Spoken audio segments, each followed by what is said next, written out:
Welcome into the Midday Show. I'm Ray Dunn, hanging out with you for the next 4 hours here on 97.5 The Fanatic. We got a lot of Eagles to get to. We got Rick Stroud from the Tampa Bay Times coming on to join us at 11:25 to talk about this game. Olivia Reiner from the Philadelphia Inquirer joining us at 12:55 to talk about the game on Sunday as the Birds getting ready to battle with the Buccaneers. And we will get to that game and the fact that they had a CVS receipt of an injury report yesterday that we have to break down what exactly is going on there. Also, we heard from Jaylen Hurts yesterday. I want to react to that, but I also have to react to what we saw last night.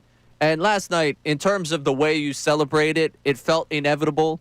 Even though the division felt inevitable, winning the division is like the party night where everyone's popping the champagne, having a beer, hanging out, enjoying. You know, they got the music bumping. They go the extended postgame for it. Last night, in terms of the steps on the way for the Philadelphia Phillies into accomplishing what they want to accomplish this year, it's an important step forward to lock up that bye, get that second seed, and ultimately get that week off in between games. I understand, and this is something we talked about earlier in the week. Bryce Harper said it on Sunday, which is why it kind of got drowned out by that incredible Eagles comeback.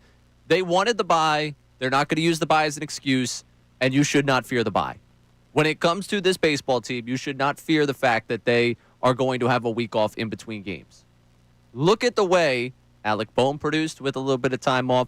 Yesterday, Edmundo Sosa turned into Sammy Sosa in front of our eyes, coming off of a break. 3 home runs for him in that game. They hit 8 last night in another incredible regular season game for this team. They lock up a bye. They are going to host the NLDS, and whoever comes out, likely of that 3-6 series. And we'll get to who we want to see. We'll get to who we don't want to see coming up later in the show. But last night's a nice reminder of what you've got from this baseball team all season long. And it's any given night they could give you something special out there at the ballpark. 8 home runs in a game, a franchise record. Edmundo Sosa becoming the first shortstop in Phillies history to hit 3 home runs in a game in Phillies history. Again, just how long this organization's been around, what he's able to do there. But you go through the number of different games we saw this year where you got something special. The Schwarber 4 home run game. I thought it was very special and just unique and crazy, the walk-off catcher's interference game. Christopher Sanchez, the season he's had, pretty much every time you show up to the ballpark, he's giving you something special to watch. Duran getting here, the entrance. I know it's been rocky lately, but the first night that he pops out there and they were playing the Tigers, who at the time were a World Series contender. Right now, authoring one of the most epic collapses we've ever seen in modern sport, in all of sport, really.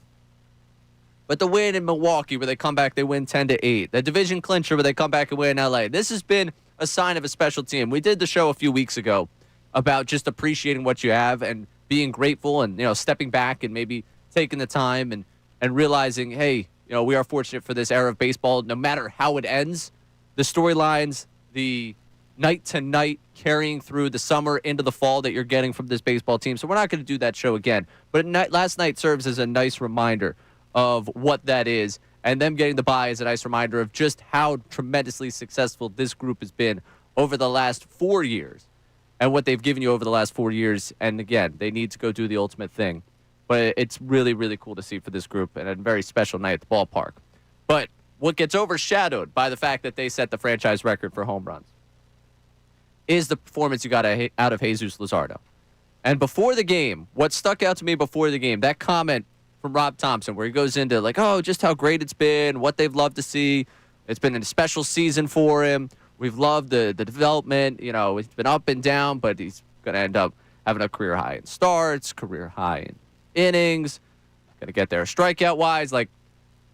What you got out of him all season long as he makes his last start last night is important. But what you're going to get out of him over the next month as he's trending upward, velocity-wise, stuff-wise, he's looked better as the season has gone on. He needs to be a part of that postseason rotation. I believe he will be. I believe that Thompson's playing coy for whatever reason with last night. But your 3-man rotation, and I cannot stress this enough to you, last night is another example of it. I don't care that it's the Marlins. He was out there. He was dominant again. 7 innings, striking out 10. Christopher Sanchez, Ranger Suarez, Jesus Luzardo. 1, 2, 3. That's it. Set it. Forget it. That's the 3 for the NLDS. I respect what Aaron Nola's been throughout his entire career. There are very few people at this station as big of an Aaron Nola guy as I've been, which is why that part of this season has really, really been brutal for me. There is no way, shape, or form he's a part of that 3. I don't care about the veteran thing. I don't care about the fact that you need to, break up the lefties. No, 3 lefties, that's it. That's your postseason rotation. And to the Aaron Nola conversation, we at some point have to realize having both he and Taijuan Walker on that 26-man roster for the postseason for the NLDS feels useless. Feels like you really don't need to have both of them on that roster. 2 right-handed guys, right-handed starters that fit this similar purpose. Buehler, we've seen him do it in the postseason out of the pen. I'm fine with Walker Buehler being there. And then deciding between one of Nola and Walker. Because at this point, they serve the same purpose. You're not going to them unless it's mop-up duty. There's no reason that in the NLDS, both those guys are on the roster. And I've gotten to the point where I'm very much okay with the idea of going with the 12-man pitching staff instead of the 13-man pitching staff to add an extra hitter, whoever it might be, position player. If they want to go the route of defense and base running, Rojas. If they want to go with the, hey, we like both Otto Kemp and Weston Wilson, fine, works for me. It just cannot be that both Nola and Walker end up on that roster, and neither one of them, so help me, end up in that postseason rotation. Last night's another example for you of why you need to go with the 3 lefties. Luzardo needs to be in that rotation. Sanchez, Suarez, Luzardo. Those are the 3. That's the rotation. That's what you got. I just need that to be set and forget and move on to when we get to the NLDS coming up in a week. Now, also out of last night, mentioned the 8 home runs. 2 of them belonging to Kyle Schwarber, who closes in on the 58. And I will say there's a little part of me, a little part of the childhood here, that's like, no, don't let what I saw in 06 fall. I want to be able to talk about that forever. But obviously, you want to see him finish the job and finish what has been an incredible season for him. And coming up, both he, Kyle Schwarber, and Rob Thompson addressed it after the game. They both addressed it following the game, talking about, hey, not much left to play for here. Not a lot left for us to play for towards the end of the season. That top seed, going to end up being totally out of your reach. You've got the bye already. Over the weekend, would you play Kyle Schwarber in pursuit of that record? We're going to play those audio clips for you, but I'm going to spoil for you where I'm going with this. He's a designated hitter. We're not talking about Saquon Barkley getting hit in football, running the football. We are talking about a designated hitter. If he's not going to leg out the extra base on a ball that hits the wall in the last 4 games of the regular season, that's fine. Protect your body in that way. I would let Kyle Schwarber do it. I would let him go out there and pursue that record over the last couple of games, even if it is not, again, playing for anything over this weekend. But I'm curious to see where people fall in that one at 610-632-0975, because I'm sure someone out there, what if the fastball that comes at him? Okay, I got you. I can't really control that one. Coming up, we'll play that audio for you. And towards the bottom of the hour, we're going to get into what Jaylen Hurts had to say yesterday, talking about the second half adjustments. And A.J. Brown, this Bucs team, is it fair to say that they've had the number of the Eagles? We'll get you with the wide receiver said coming up in the bottom there. More Phillies talk coming up next. I'm Ray Dunn. Take it through the Midday Show right here, 97.5 The Fanatic. Philadelphia is a sports city full of passionate and knowledgeable fans. Your intelligence shouldn't be insulted with outrageous takes or analysis that makes you bang your head against the wall. Clear your mind and gain some knowledge by listening to Unfiltered with Ricky Bo and Bill Colarulo. Weekdays from 2 to 6 p.m. right here on 97.5 The Fanatic and 97.5thefanatic.com. Attention Medicaid patients. Is anybody going to beat this team? How would you like if your caretaker was your daughter, your son, your grandchild, or your close friend? If you're on Medicaid, Freedom Care allows you to choose who provides your care, and that caregiver will get paid instantly after their shift. Yes, your caregiver will get paid instantly. This service is available based on Medicaid eligibility. Call 267-727-3390 and ask Freedom Care how to get started with care today.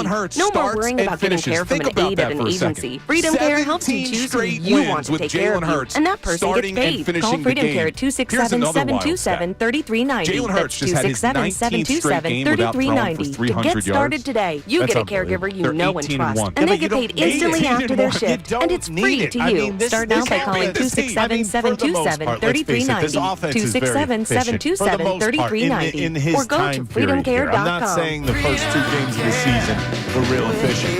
But you look at that second half in yesterday's Small game, business that payroll was should be efficiency. simple, fast, and easy. You know what and with it was? visual pay from VCS HR, everybody got on the it same is. Cut your tempo. processing You know time what I mean? significantly You and look at the avoid first costly half, errors. they were getting Automatic hands timesheet on. generation, I'm not talking- unlimited I'm not previews, talking just AI-powered alerts, and your score-wise, own but, dedicated like, payroll rep physically, the who Eagles were knows your getting account handed to them, inside and and out. I think that Pay your people surprised me on the time, most. every Out of time, all- and in just a all couple that of happened clicks in the game with fast, yesterday, I simple think the payroll and Eagles being time tracking out-physical software in the from first half Visual Pay. and beaten For more badly information, in the visit trenches early on. I think VCSHR.com. That's that stood out to me. VCSHR.com. And then they said, no, we're not going to Philly, take it anymore. mark your They turned calendars. this thing Saturday, around. September They end up coming 27th back. from They 10 end to up winning 3 on the at Temple scoreboard. University's And if you're Star taking it Complex. like Don't last miss week, you have to PHDC, take Temple this win University, and as a win, NBC10's no matter what annual happened in the housing first fair. half. Whether you're a You just gotta homeowner, take it. renter, It's a win. first-time buyer, or landlord, you'll find resources, programs, and experts ready to help. Meet housing counselors, mortgage lenders, realtors, and more, all under one roof. And bring the whole family. It's all happening Saturday, September 27th at Temple's Star Complex. Visit phdcphila.org/housing fair for details. Time is running out on Benari Jewelers' most incredible offer ever. You have until September 30th to get that magnificent piece of jewelry and enjoy zero interest financing for 5 years. People are driving hours to do this. Just take that amazing Benari price, divide by 60, and that's your payment. It's the smartest way to buy. Keep your money in your pocket and still get that amazing ring or band or bracelet or pendant, even that bigger diamond. But this first time ever offer ends September 30th and will not be extended. Benari Jewelers, Exton and Newtown Square. Approved credit, some exclusions apply. Deciding when to claim Social Security can be confusing. It's important to talk with the retirement pros at Dan White & Associates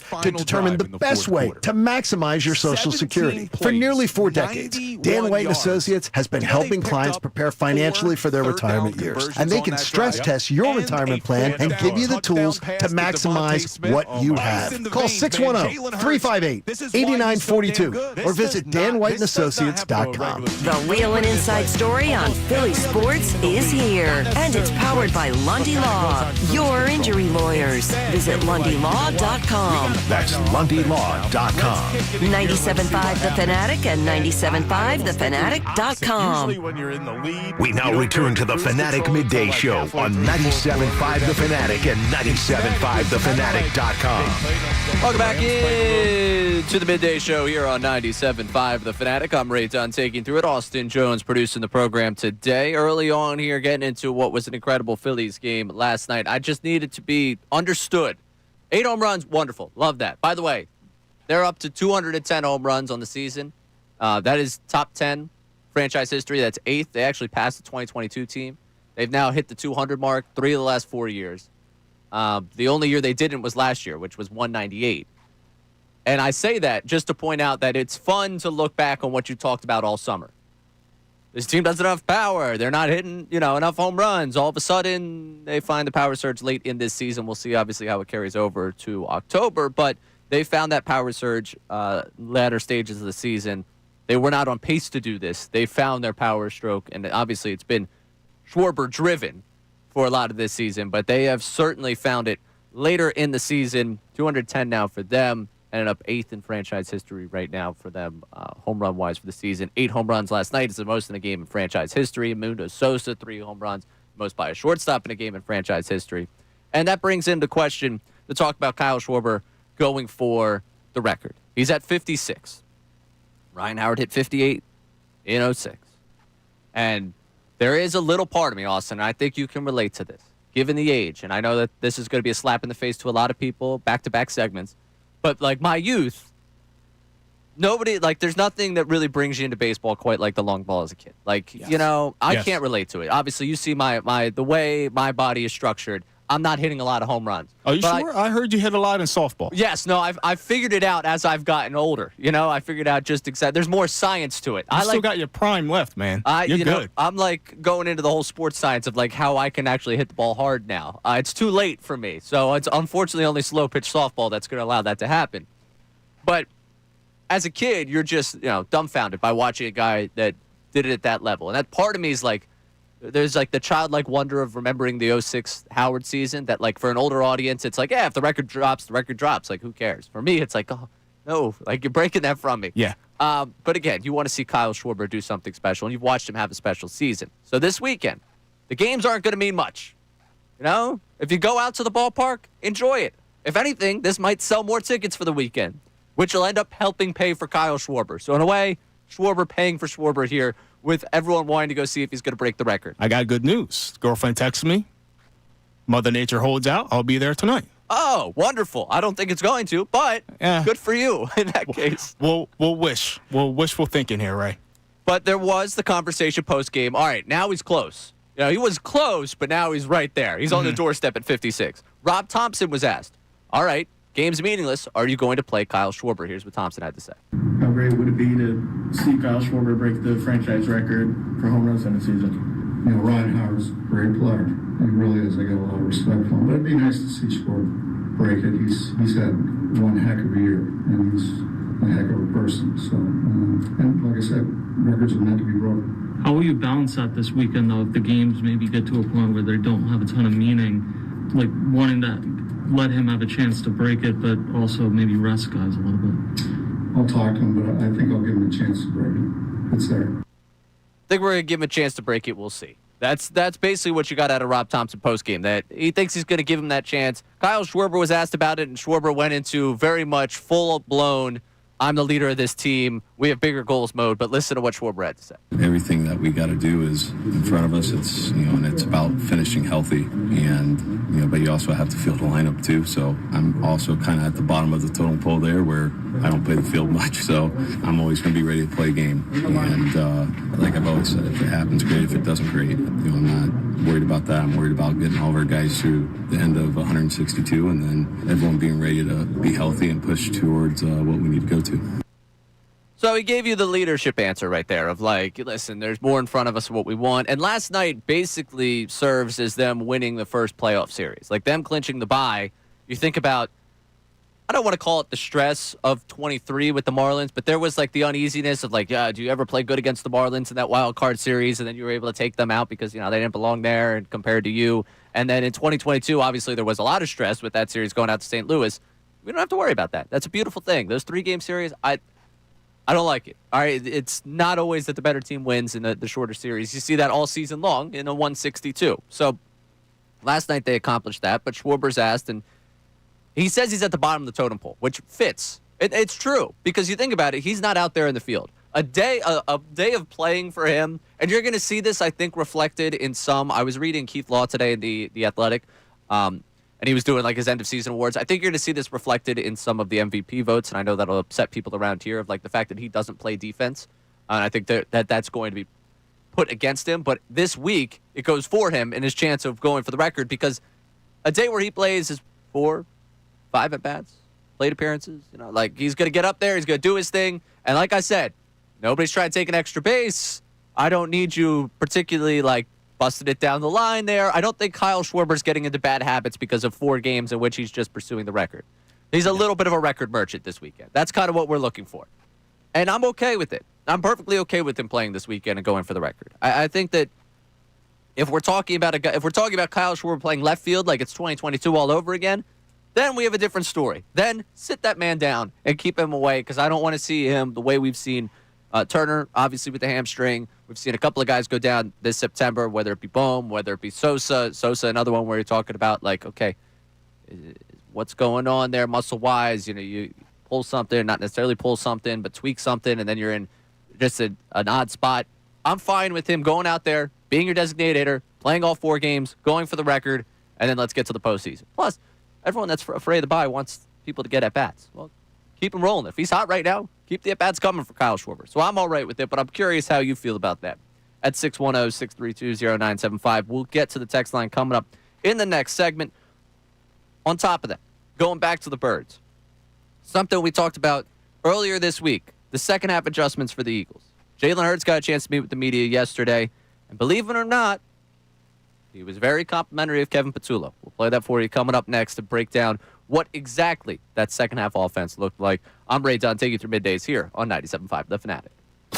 Now, on 97.5 The Fanatic Sports Update. I'm Austin Jones with the Fanatic Sports Update. Last night, the Phillies thumped the Marlins 11-1. The team set a new franchise single-game record with 8 home runs. Edmundo Sosa had 3 of his own, and Kyle Schwarber added 2 to make his season total at 56. Jesus Luzardo got the win as he pitched 7 strong innings with 10 strikeouts. With that being all said, the best parts, the Phillies clinched a first-round bye for the playoffs. Tonight, Walker Buehler's on the mound, and first pitch is set for 6:05. The Tampa Bay Buccaneers have had the Eagles' number under Nick Sirianni and Jaylen Hurts, but one area of struggle for the Eagles has been handling the blitz from Tampa Bay's head coach Todd Bowles.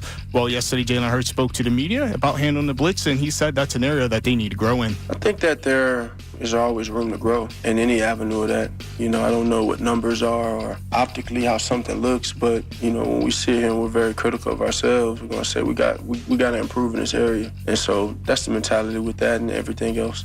Big news came out of Eagles practice yesterday as Nolan Smith, Jacorian Bennett, and Darius Cooper all have been placed on injured reserve and will miss the next 4 weeks. The team has signed Eli Ricks, Quez Watkins to the practice squad. This update's brought to you by ExpressPros.com. Getting a new job can be easier with the Express Employment Professionals. With Express, you'll have a local connection to the job market. Get started at ExpressPros.com to find a location near you. I'm Austin Jones, your home of the best Birds coverage, 97.5 The Fanatic and 97.5thefanatic.com. The Eagles are flying with one goal in mind: win another one. They have a tough road ahead, but we have you covered with all the inside analysis and conversation throughout the entire season. 97.5 The Fanatic and 97.5thefanatic.com.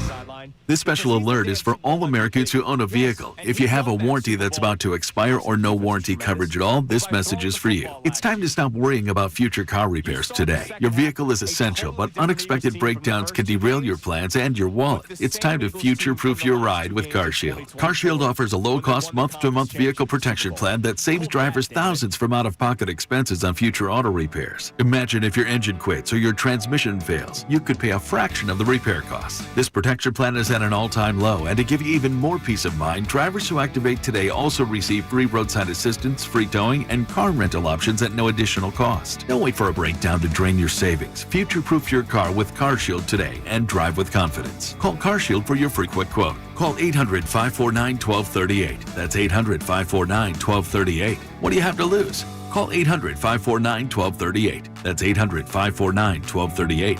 Again, 800-549-1238. $5,000. That's the average amount of money people in the U.S. are now spending on gas in a year. $5,000. That's crazy. If you drive, you have to download Upside, the free app that gives you cash back every time you get gas. That's right. You can earn real cash back with Upside just by buying the gas you're already buying. You can literally start earning cash back today. I use Upside every time I fill up, and I've already made around $200-$300. You're putting gas in your car anyway. Why not get real cash back? If you like free money, download Upside. I'm saving the cash I earn from using Upside to help pay for a vacation later this year. Download the free Upside app now to earn cash back every time you buy gas. Use promo code COOL to get an extra 25 cents per gallon on your first tank. You can cash out anytime right to your bank, PayPal, or a gift card for Amazon and other brands. Just download the free Upside app and use promo code COOL for a 25 cents per gallon bonus on your first tank. That's code COOL for a 25 cents per gallon bonus.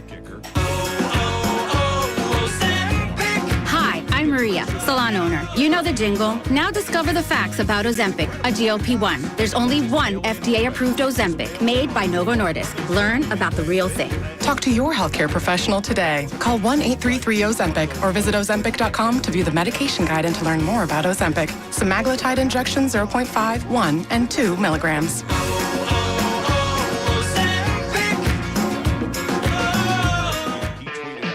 Life doesn't wait, and neither should you. Aleve can help you deal with pain less throughout your day. Whether it's a long day on your feet, a demanding workout, or everyday aches and pains, you need relief that can keep up when pain persists. Aleve is here for you with longer-lasting body pain relief compared to leading OTC-branded pain relievers. With just one pill, Aleve lasts up to 12 hours. Don't let those aches hold you back from doing what's important to you. Use as directed. Experience terror like never before with the Fanatics Deal of the Week. For a limited time, get 2 tickets to the Bates Motel for the price of 1. Located in Glen Mills, Pennsylvania, the Bates Motel and haunted attractions have been consistently ranked among the top 5 haunted attractions in the country. Embark on a tour of the notorious Bates Motel, a thrilling route on the haunted hayride, and a terrifying trek on the Scarecrow's haunted corn trail. Hurry, this deal is only available while supplies last at 975thefanatic.com/deals. This is Jordan Lundy. And I'm Len Lundy of Lundy Law. For over 70 years, our family has been dedicated to fighting for injured people. Remember our name, Lundy Law. Your injury lawyers. Visit LundyLaw.com. Temple football opened the year with 2 impressive victories and starts American Conference play with a pair of home games at Lincoln Financial Field, including a matchup with Navy on Saturday, October 11th. To purchase tickets, visit owlstix.com. Unfiltered. Ricky Bo, Bill Colarulo, Silvana Kelleher. Bold, passionate, and unapologetic conversation for the Philly sports fan. Weekdays at 2 p.m. Philadelphia's source for breaking sports news. 97.5 The Fanatic and 97.5thefanatic.com. Coming up at 2, Unfiltered with Ricky Bo, Bill Colarulo, and Silvana Kelleher. Now back to the Midday Show on 97.5 The Fanatic and 97.5thefanatic.com. Welcome back into the Midday Show here on 97.5 The Fanatic. I'm Ray Dunn, hanging out with you. Austin Jones producing the program, talking some Phils early after it was just a fun night last night to watch this Phillies team just pick apart a Marlins team that, again, we joked about it earlier this week. What they're playing for right now is getting themselves to 500. They're 4 games under, so now they just have to kind of win out to get themselves there. They were one of the hottest teams in baseball, which doesn't mean much. So are the Braves.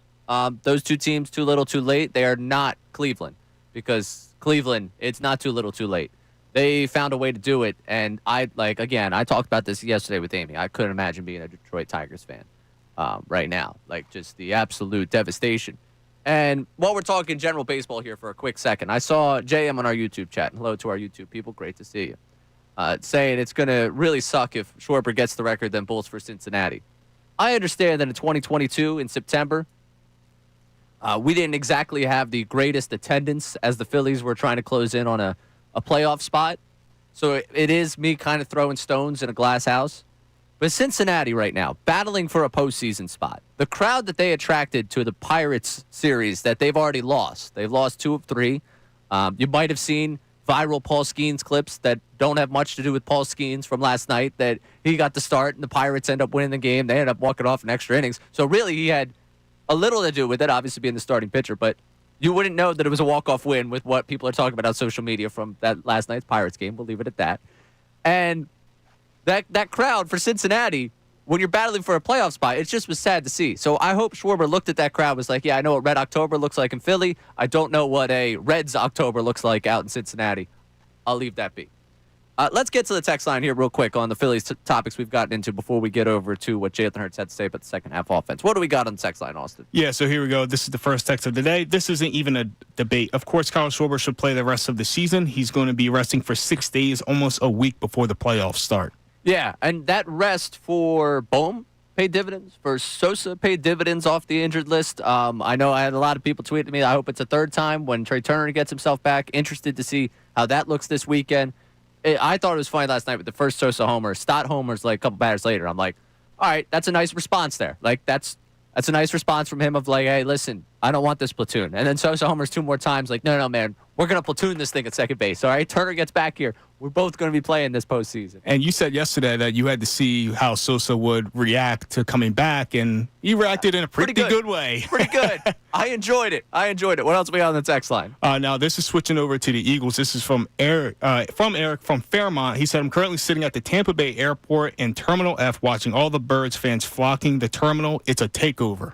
And the takeover continues with our morning show going down there tomorrow after the show. So John and Andrew are making their way down there tomorrow. I get to steal Connor from the morning show tomorrow for Sixers Media Day, which we'll be at tomorrow from 10 to 2. But I know John and Andrew DeCecco are making their way down there because they were, I don't want to say gloating to me while we were sitting in here in between shows. But they certainly made it known that they were going to have a good time down there in Tampa. We're going to Florida, and you guys are going to be stuck in rainy Philadelphia. Which, at this point, has kind of become Salciunas' second home. The number of Tampa trips, Clearwater trips he's taken with his good friends at Philly Sports Trips, I'm surprised he hasn't gotten like a work apartment down there because it's a trip he takes at least once, maybe twice a year. Well, he screams, when he gets to that age of retirement that he's going to move down to Florida. It just looks to be that way for me. Is it the loose fitting shirts when he comes in during the summer? He's got a really good like Hawaiian shirt like collection. Yeah, he'll be big time with ESPN by then. He'll be down there just working remote right out of Tampa Bay or Clearwater, his choice. They'll just have like a booth right next to the Clearwater complex, and it's just the Chunas booth. I like that. I like that for him. That would be a nice way for him. I don't know how the entire family feels about the trip down to Florida on that one, but I like that one. That's a good end destination for him. So, Eric, also appreciate you checking into the show. I'm hoping it is a takeover down there in Tampa. And speaking about the matchup in Tampa, we all have talked about how we want the second half to be the springboard for this offense, pushing to be a more aggressive attack, an attack that it's not just so much let's get Saquon going as it is let's get the stars of this team going. And something that popped up this week was, okay, who was calling the plays at the second half? Because for 10 quarters, it looked very similar. And for the last 2 quarters, it looked very different. Jaylen Hurts tried to put that one to bed yesterday, meeting with the media, and giving credit to Kevin Patullo for the second half adjustment. We put ourselves in a position, and we approached the game in a different way. And, you have games like that. And I think as a unit, we found a way to get it going. And I give a lot of credit to KP in that, being able to adjust and see and get us in the direction that we need to be. So, Jaylen Hurts not adding fuel to the fire. And I understand for those out there that want to run with the theory that he was calling the plays, that AJ strong-armed them and started to run with, this is what we need to do. I'll say that if you assign blame to Kevin Patullo for the way it looked for the first 2.5 halves of football, that last half football, you can't say that all of a sudden he was just out of commission, had no plans. It was really, again, here it is, first mention of it this week, game script. Take your drink at home because I mentioned game script. The game script kind of plays out where it necessitated them to throw the football. I don't think it takes a genius offensive coordinator to realize, hey, A.J. Brown, Devontae Smith, we've got him. We're trailing by 19. Might need to air it out here.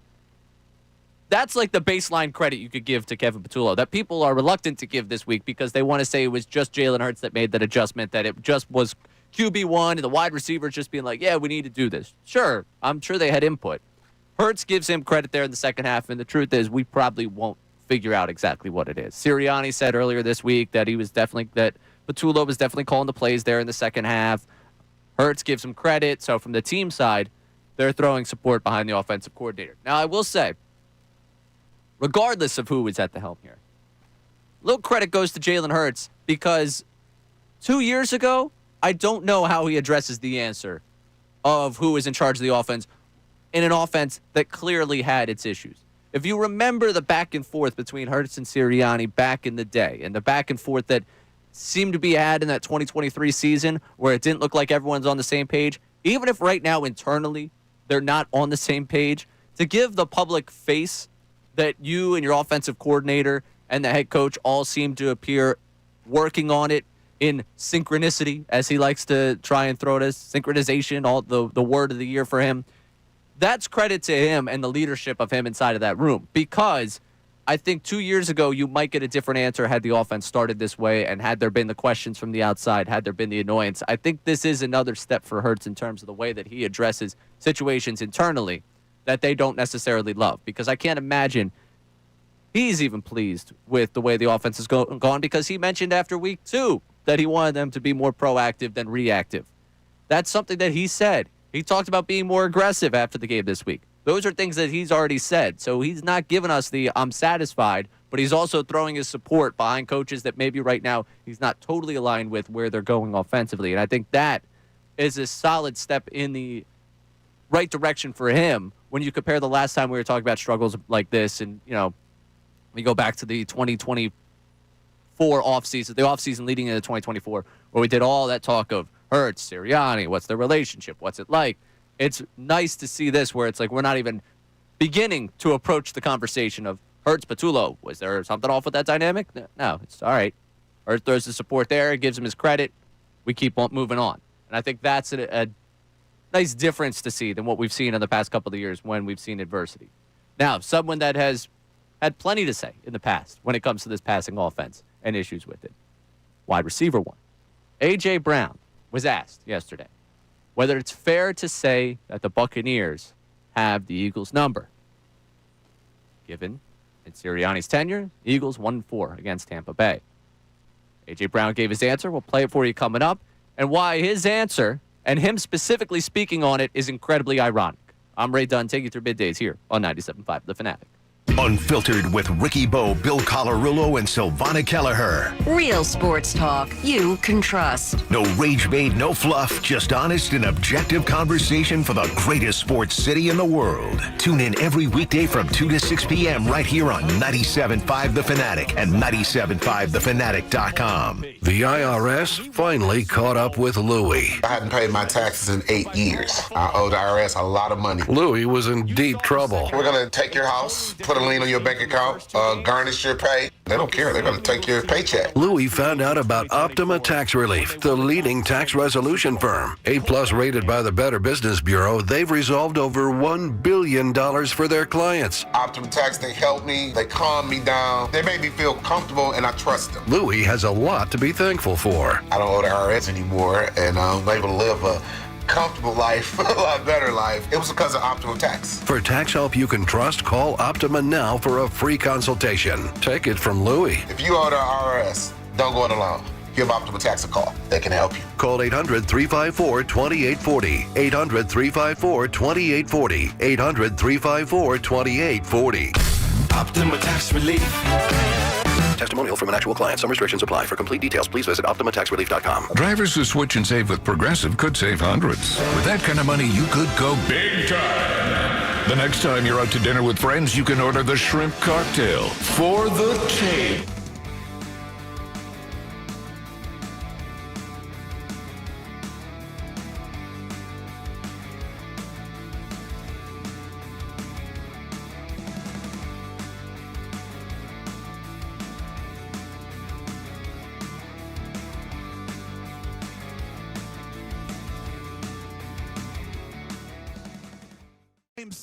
In all, that they found a way to win this football game. Jordan it's Davis incredible. Got some big paws, man. Incredible. Listen, it wasn't only Jordan Davis and Jalen Carter getting the blocked field goals. I love it, and great plays by them. But it was also the film study coming in that they knew the launch angle from the kicker. They knew exactly where to line up over that guard, how they were going to get pressure and then immediately get their hands up. It was just, it's incredible. A lot of guys will just mail it in on special teams. Just mail it in on a field goal block. Well, they certainly didn't mail it in. As a matter of fact, I mean, that to me seems like this is one of those plays where Nick has taken very seriously in practice. And look at what happened. 2 blocked field goals? That doesn't happen in this game. How about this? So our man Tim McManus, who joins the show every Thursday, covers the Eagles for ESPN, he tweeted out, the last time the Eagles blocked 2 field goals in a single game, it was exactly 50 years ago to the day of yesterday's game. Was it really? September 21st, 1975 against the New York Giants. 50 years to the day. Gives a new meaning to that song.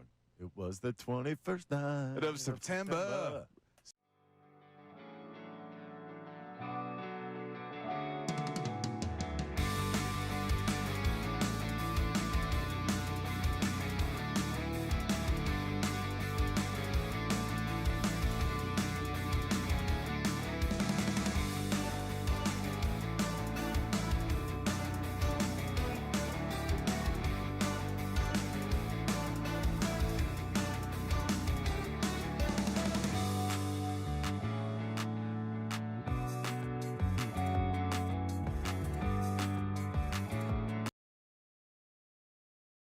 .97.5 The Fanatic.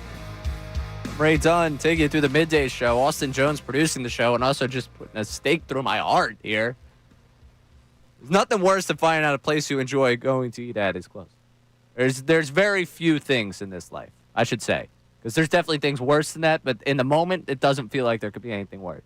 Killing me over here, Austin Jones. I'm not going into names here, but man. Sorry, man. It's a sad day. Sad day. You gotta be kidding me. That's brutal. That's brutal. I was going to get it. Oh, that's what I was going to say to you. Speaking of going over places to eat, I'm the laziest person in the world. And we're going to get to this A.J. Brown audio in a second. Last night, I have not gone food shopping because I was out with a couple of friends Monday night. I was out with a friend on Tuesday night. Last night, I was like, all right. High roller. I was like, no, it's just, I had found a little bit of social time, and I was like, I'm going to take advantage of it because I know Red October's coming, and Red October goes right into college basketball season, and next thing you know, it's St. Patrick's Day, and I haven't seen my friends in months. So I was like, you know what, I'll start plotting this out in September to take care of it. Last night, I didn't have any plans. I was just going to sit there and watch the Eagles game. Wednesday Night Football. Watch the Phillies game and relax. And I was like, all right, I don't really have anything at home to cook. Let me walk down the street and get something to eat. Wouldn't you know, I walk down the street, and it's the Northern Liberties night market going on. Nice. I look down to my right. I'm like, oh, look, the police have blocked off the street. There's a bunch of food trucks. I was like, forget it. I'm gonna get something to eat again. Walk down there. Wonderful. I had, for the first time, cheesesteak ravioli. Cheesesteak ravioli. So it's like ravioli, but on top is the cheesesteak, like, ooh, yeah, with a little Cooper Sharp going on. Now, what was it? it? You said it's on top. So what's inside the ravioli? So it's still just the ravioli with the cheese, but it's like a fried ravioli. Gotcha. Like All right. And then so that serves like the whole base of the thing, and then on top they put the the cheesesteak meat and then the Cooper Sharp over the top. I was wondering what's going on because I seen a cop car down there with lights flashing for like a few hours. That's what it was. After I got home. It had blocked off all of 2nd Street. They had the night market going, and it was delicious, incredible. And then I saw my guys at Urban Village. I got myself a little drink. Yeah, I was gonna say. Then you went home to Urban Village, right? No. I just saw their stand, went and said hi. So my guy Tom made the walk back up home and was back sitting on my couch for the Phillies game. I got home a minute late, and the reason I know I got home a minute late for the game because I clicked on YouTube TV to watch, and when I clicked to watch it, I just started watching, and then I got the MLB home run notification from one of the Schwarber homers, and I was like, man, the delay today stinks. Like, this is awful. And then I went and looked. I was like, oh, I didn't hit join live. So I was a whole minute behind. I was like, how in the world am I getting the MLB home run notification this far ahead? I was like 5 pitches behind. That's what happened. Not the brightest guy, if you couldn't tell. But a fun night last night watching the Phillies, and hopefully the Eagles are able to reverse the trend and give us a fun Sunday in Tampa Bay. And that trend against the Buccaneers, 1-4 with Sirianni as the head coach. A.J. Brown was asked whether or not it's fair to say the Buccaneers have the Eagles' number. Here's what A.J. Brown had to say about that. I think that's just kind of fair, you know. What's the record? 1-4? Yeah, so, you know, I think they have the edge. But it's a new year. It's a new game. Obviously, you can't take old games into a new one or an old motivation. You know, it's a new season. So we have a job to do, and we're going to try to go out there and do it to our best ability. So he mentions it's a new season, which is important because it's also different than the 4 losses. Austin Jones, I think you know the answer to this question. I think a lot of our listening audience knows the answer to this question. In the Sirianni era, what do the 4 losses against the Buccaneers have in common? I would say injuries. But specifically, not just injury, lack of availability of one person. Of one person, A.J. Brown. A.J. Brown. The first 2 losses come the season before A.J. Brown gets here. The last 2 losses, A.J. Brown in the postseason, not there for that game. A.J. Brown last season, not available for that. In the one game that A.J. Brown has played against the Buccaneers, A.J. Brown is probably the one guy in the world that can look around that locker room right now like, all of you, 1-4. Me, 1-0. 9 catches, 131 yards in that victory against the Buccaneers. Again, everyone else in that room's 1-4. A.J. Brown, 1-0. That difference in this matchup is an important one and an important distinction. There's going to be a lot of things that we feel are the same when it goes into this matchup. And we've talked about whether or not they own the Eagles and really Todd Bowles and his ability to scheme up pressure against Jaylen Hurts and really it just blitz the absolute hell out of him. And that's what they've tried to do time and time again. We could talk all about the different ways that this game could go, but the biggest difference from this one to all of the ones where you've left disappointed talking about the Eagles and the Buccaneers is the lack of A.J. Brown. 9 catches for 131 yards in that 2023 win over the Buccaneers. Ironically, we mentioned last segment the Tampa trip that's being had around here. Salciunas was also down there for that. So Salciunas is going to come. If they win, by the way. Tuesday, Salciunas coming back here. Not insufferable, because we love Andrew, but kind of insufferable on the fact that he'll be 2-0. Like, as insufferable as I get when I go and watch a Phillies win. Like, he'll be like, yeah, that was absolutely me. So, again, it's by the nature of what we do. But when he comes back 2-0 with the Buccaneers, I'm just curious how much people factor that into the equation when we talk about the Buccaneers owning the Eagles or having the Eagles number. Like, when you look at last season, there's so much more to me than just injuries, the heat. Like, they just were not ready for that football game. They looked like a team that was totally outclassed. I remember doing that post-game show. It was like, yeah, you could point to this injury, point to that injury, you could point to the heat, but really, you got blown out. It was ugly. It was the disgusting football game. And, like, when you lose that ugly, context sometimes for me in the moment didn't matter that much. But giving the context of the 4 losses, is there a difference to be had? And the reason why I have to wait and see if I'm going to give them the credit or the benefit of the doubt is we point out that A.J. Brown didn't play in those other 4 games. But if you come out offensively with the similar game plan of let's just get Saquon going and that'll get the rest of the offense going, to me, it's not going to matter to me whether or not A.J. Brown's out there for you because you're not utilizing your stars to their fullest potential. This goes back to the conversation we've had all week about being more aggressive offensively. Let your stars open up the offense, and then when they adjust to whatever star is having the best day, you pivot to the next one. Don't start, and we keep referencing it. Jeff Mosher talked about it, from the touchdown that they scored off the Zach Ball interception to the big A.J. Brown catch. They ran 17 offensive plays. 10 of them were short passes to Saquon or runs pretty much up the middle with Saquon Barkley.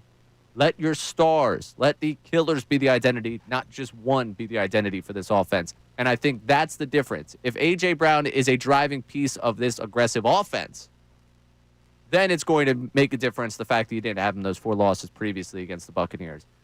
It won't if the offense is, again, not designed for them to take advantage of what he's capable of doing on that football field. Now, coming up, we mentioned injuries in terms of the matchups they've had with the Buccaneers before. We got off the air here, and I was, getting my way on home and just hanging out. And it's like, oh, yeah, all right, we'll see what we get into tomorrow. And then I got one of the longest Eagles injury report tweets about this guy's the injured reserve, this guy injured reserve, that guy injured reserve, this guy's been elevated, this guy's going to the practice squad. I was like, what the hell happened in the last hour? We'll catch you up on everything injury-wise and what it means for the Birds this weekend against the Bucs, because how did all this happen? Where were we going to find out about this? I'm Ray Dunn, taking through middays here on 97.5 The Fanatic. Now on 97.5 The Fanatic Sports Update. I'm Austin Jones with your Fanatic Sports Update. Last night, the Phillies hammered the Marlins 11-1. The team set a new franchise single-game record with 8 home runs. Edmundo Sosa had 3 of his own, and Kyle Schwarber added to his season total with 2 home runs to make a total of 56. Jesus Luzardo got the win as he had 7 strong innings and 10 strikeouts. With that being said, the best parts, the Phillies clinched a first-round bye for the playoffs. Tonight, Walker Buehler's on the mound, and first pitch is set for 6:05. The Tampa Bay Buccaneers have had the Eagles' number under Nick Sirianni, but one area of struggle has been for the Eagles to pick up the blitz from Tampa Bay's head coach Todd Bowles. Well, yesterday, Jaylen Hurts spoke to media about how they plan to handle the blitz. I think that there is always room to grow in any avenue of that. I don't know what numbers are or optically how something looks, but, when we sit here and we're very critical of ourselves, we're going to say we got to improve in this area. And so that's the mentality with that and everything else. Big news came out of Eagles practice yesterday as Nolan Smith, Jacorian Bennett, and Darius Cooper have all been placed on injured reserve. They'll miss the next 4 weeks. The team has signed Eli Ricks and Quez Watkins to the practice squad. This update's brought to you by Aleve. Traffic and body pain can slow you down, but don't let pain stop you. With just one pill, Aleve provides up to 12 hours of pain relief so you can keep moving and use as directed. I'm Austin Jones, your home of the best sports coverage, 97.5 The Fanatic and 97.5thefanatic.com. The Philadelphia Phillies are National League East champions. Keep it here throughout the MLB playoffs for all the news and analysis as the Phils look to bring the trophy back to Philly. 97.5 The Fanatic and 97.5thefanatic.com. If you can't beat the Eagles when they play first half like that, Bye-bye, is free money. This team? And that's not even hyperbole. I'm not kidding. A huge $7,500 federal auto credit. 3-0 on the Ends midnight, They are September 30th. 19-1 in their last This is 20 your games. last Do you know chance how at a crazy monster that is? selection of Do you know how spoiled we are right now as a fan base? They have won 19 of their last 20 games. They're 17-0 when Jaylen Hurts starts and finishes. Think about that for a second. 17 straight wins with Jaylen Hurts starting and finishing the game. Here's another wild stat. Jaylen Hurts just had his 19th straight game without throwing for 300 yards. That's unbelievable. They're 18-1. Yeah, but you don't need 18-1. You don't need it. I mean, this You can't offense, beat this team. I mean, for the most part, let's face it, this offense is very efficient for the most part in his time period here. I'm not saying the first 2 games of the season were real efficient, but you look at that second half in yesterday's game, that was efficiency. That was, you know what it was? It was almost like everybody got on the same tempo. You know what I mean? You look at the first half, they were getting it handed to them. And I'm not talking just score-wise, but like physically, the Eagles were getting it handed to them. And that, I think that surprised me the most out of all that happened in the game yesterday. I think the Eagles being out-physicaled in the first half and beaten badly in the trenches early on, I think that stood out to me. And then they said, no, we're not going to take it anymore. And they turn this thing around. They end up coming back. They end up winning on the scoreboard. And if you're taking it like last week, you have to take this win as a win. No matter what happened in the first half, you just got to take it. It's a win.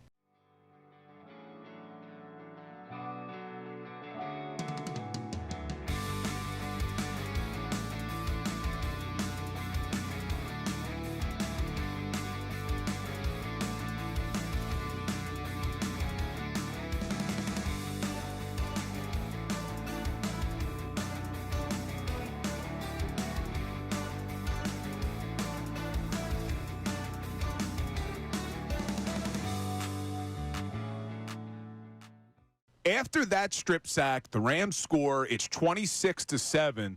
On the next drive, 5 plays, 89 yards for a touchdown, and you saw him go deep to A.J. Then he goes deep over the middle to Dallas Goedert. They follow that up with a 13-play, 72-yard touchdown drive. But for me, I mean, the best part of the whole day, that final drive in the fourth quarter, 17 plays, 91 yards. Do you know they picked up 4 third-down conversions on that drive? Yep. And a fourth-down touchdown pass to Devontae Smith. Oh, my Ice goodness. in the veins, man. Jaylen Hurts, this is why he's so damn good. This does not happen to a regular team. Let me put it this way. Almost every other team in the league not necessarily quits, but kind of goes on cruise control.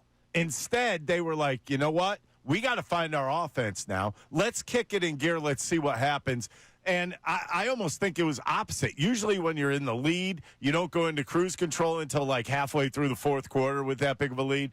Instead, it was kind of like they played the Rams played a little complacent, and you know what the Eagles did? They smacked them right in the mouth.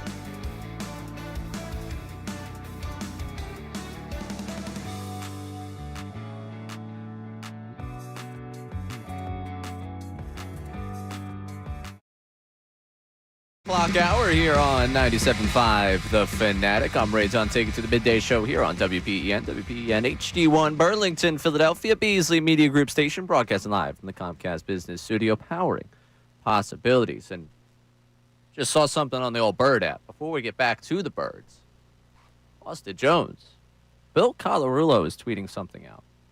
Oh, boy. Which usually I would just dismiss and rip apart. I thought you would have him blocked. No. Again, it was a conversation I had with management. They said you have to acknowledge he exists, you have to play nice, you have to talk to him, and you can't block him on Twitter. I don't know who told him that I blocked him on Twitter, but when I find out who it was, trust me, there will be conversations had. Must be that Dutz guy. No, Dutz win. Dutz is aligned with me against Bill. If I have one ally in this building, it's Brandon Dutz. That's for sure. We had a rough moment this week, but our YouTube producer knows what he's doing. Billy C. tweeting out that today there's a special guest in studio at 4:30 on Unfiltered. You're not going to want to miss this one. I don't know. I just saw it on Twitter. I figured I'd be a good teammate, give credit where credit's due for whatever he's got going on. I'm going to be a nice guy. I don't know. It could be anyone with Bill. I don't know. You know? Yeah. He knows a guy or two. Yeah, a guy or two. Let's not get crazy here. He might know a few people. But I just saw it. I want to be a good teammate. So I figured I'd just promote it for him. All right? That's just being a nice guy. Just being a nice guy. All right? I'm trying to earn points back. Management said I have to talk to him. I'm going to at least promote his show. Yeah, I think that's worth about 4 points right there. Yeah, I feel like I get credit there inside the walls of management here. But coming up, we'll get back to a little bit of the Birds offense conversation, but I just want to jump into the injuries that we saw yesterday because I don't know about you all. So we got done with the show at 2 o'clock. You were sticking around working a double behind the scenes for that Unfiltered program that comes up at 2 o'clock. And, the Ricky Radio Show, yes, as Tom McCarthy called it. I'm getting myself on home at that point because I had a 3 o'clock meeting. I had a busy afternoon I want to be home for to take care of. And I'm walking out of the building and I just see that like half the world is now, dealing with something. Like it really wasn't that much, but the big notable one here is Nolan Smith, who ends up on IR. And Nolan Smith goes on IR. Jacorian Bennett goes on IR. Darius Cooper goes on IR, which Darius Cooper is the preseason darling that made the team. And then we all live through the reality of what it means when a preseason darling makes a team. And it's like, oh, yeah, Darius Cooper's still here. The impact was always going to be limited there. So they end up signing 3 players to the active roster. Quez Watkins returns to the practice squad. Eli Ricks returns to the practice squad. So, hey, that's cool. Some familiar names on the practice squad. Surprising it wasn't Kenyon Green. No. I think both Are we sides. done with that finally? I think CJ, GJ, and the Texans side of things, Eagles, Kenyon Green side, both teams were like, well, draft picks were traded. I think that's officially the end of that trade. Both teams like, we're cool. We're wiping the sheet clean on both sides. But with Bennett, Cooper, and Smith all going to injured reserve, Smith is obviously the headliner of that one. What you're going to get defensively from that edge rusher position, it's interesting. They had 3 inactive on Sunday, and they're saying that Smith tweaked the triceps that he hurt in the Super Bowl, and now being on injured reserve, basically taking him out until the bye. There's at least 2 Giants games in this stretch. I would love to be able to get pressure on a rookie quarterback when they do see Jackson Dart, so that's going to be a shame. You'd love to get pressure in general, something that they're sending more blitzes under Fangio than what we're accustomed to, which tells me a little bit that I don't think he's getting necessarily what he wants from that front 4, especially at that edge rusher position. But now what you're left with is Jalix Hunt, who came on late last season but is still very much a project. Zadarius Smith, who just got here. Legitimately just got here. Josh Uche, and then 3 guys that you decided would be inactive last week. Patrick Johnson's been the one that's been active. I know everyone talked about Ojulari, but he has yet to play. Maybe this is the opportunity for Ojulari to get himself out there. Fangio said this week, hey, don't be concerned about us being thin at edge rusher until we only have 3 out there. It's like even back in the day, I was able to roll a 3-man rotation at edge rusher. He doesn't like to rotate through as much as another defensive coordinator does. Still, without your best edge rusher, 1 and 2 is going to be probably a guy that just got here and guy who you deemed a project before last season. I don't love that. That concerns me a great deal. I mean, that's a big, big loss for this defense. And I know while we're talking about what the defense has been so far, the run defense left a lot to be desired in that first half of that game against the Rams. In terms of where they rank in the National Football League, it's left a bit to be desired. Without Nolan Smith, you're losing a guy that, and I'll take the phrase right from DeCecco, really does a good job of violently attacking at that line of scrimmage. It does a really good job disrupting whatever blocks they're trying to do, getting off of blocks, trying to disrupt what they're doing, not just in terms of rushing the passer, but also in the run game. And that's a concern for me for this team with that news. On top of that, we've already had the uncertainty of what Adoree Jackson is and what that second cornerback spot is on the outside. Jackson's still dealing with the groin injury right now going into the week. Bennett going on injured reserve means, hey, Kelee Ringo, you got to step up. I thought it was interesting this week there were that many Kelee Ringo questions. Well, maybe we got an answer why. Here's Vic Fangio earlier in the week talking about Kelee Ringo. Yeah, I've told Kelee here recently, not in the last few days, but since the end of camp, he's going to get his opportunity at some point, and he got to be ready. Well, guess what? His opportunity might be coming sooner than you think because Adoree Jackson has been in and out in games, just in general. Banged up here, banged up there. He's come out of the game, and that's just, again, nature of how physical the sport is. But he's been in and out of games. Ringo, you saw how far he fell out of favor throughout this entire competition all summer.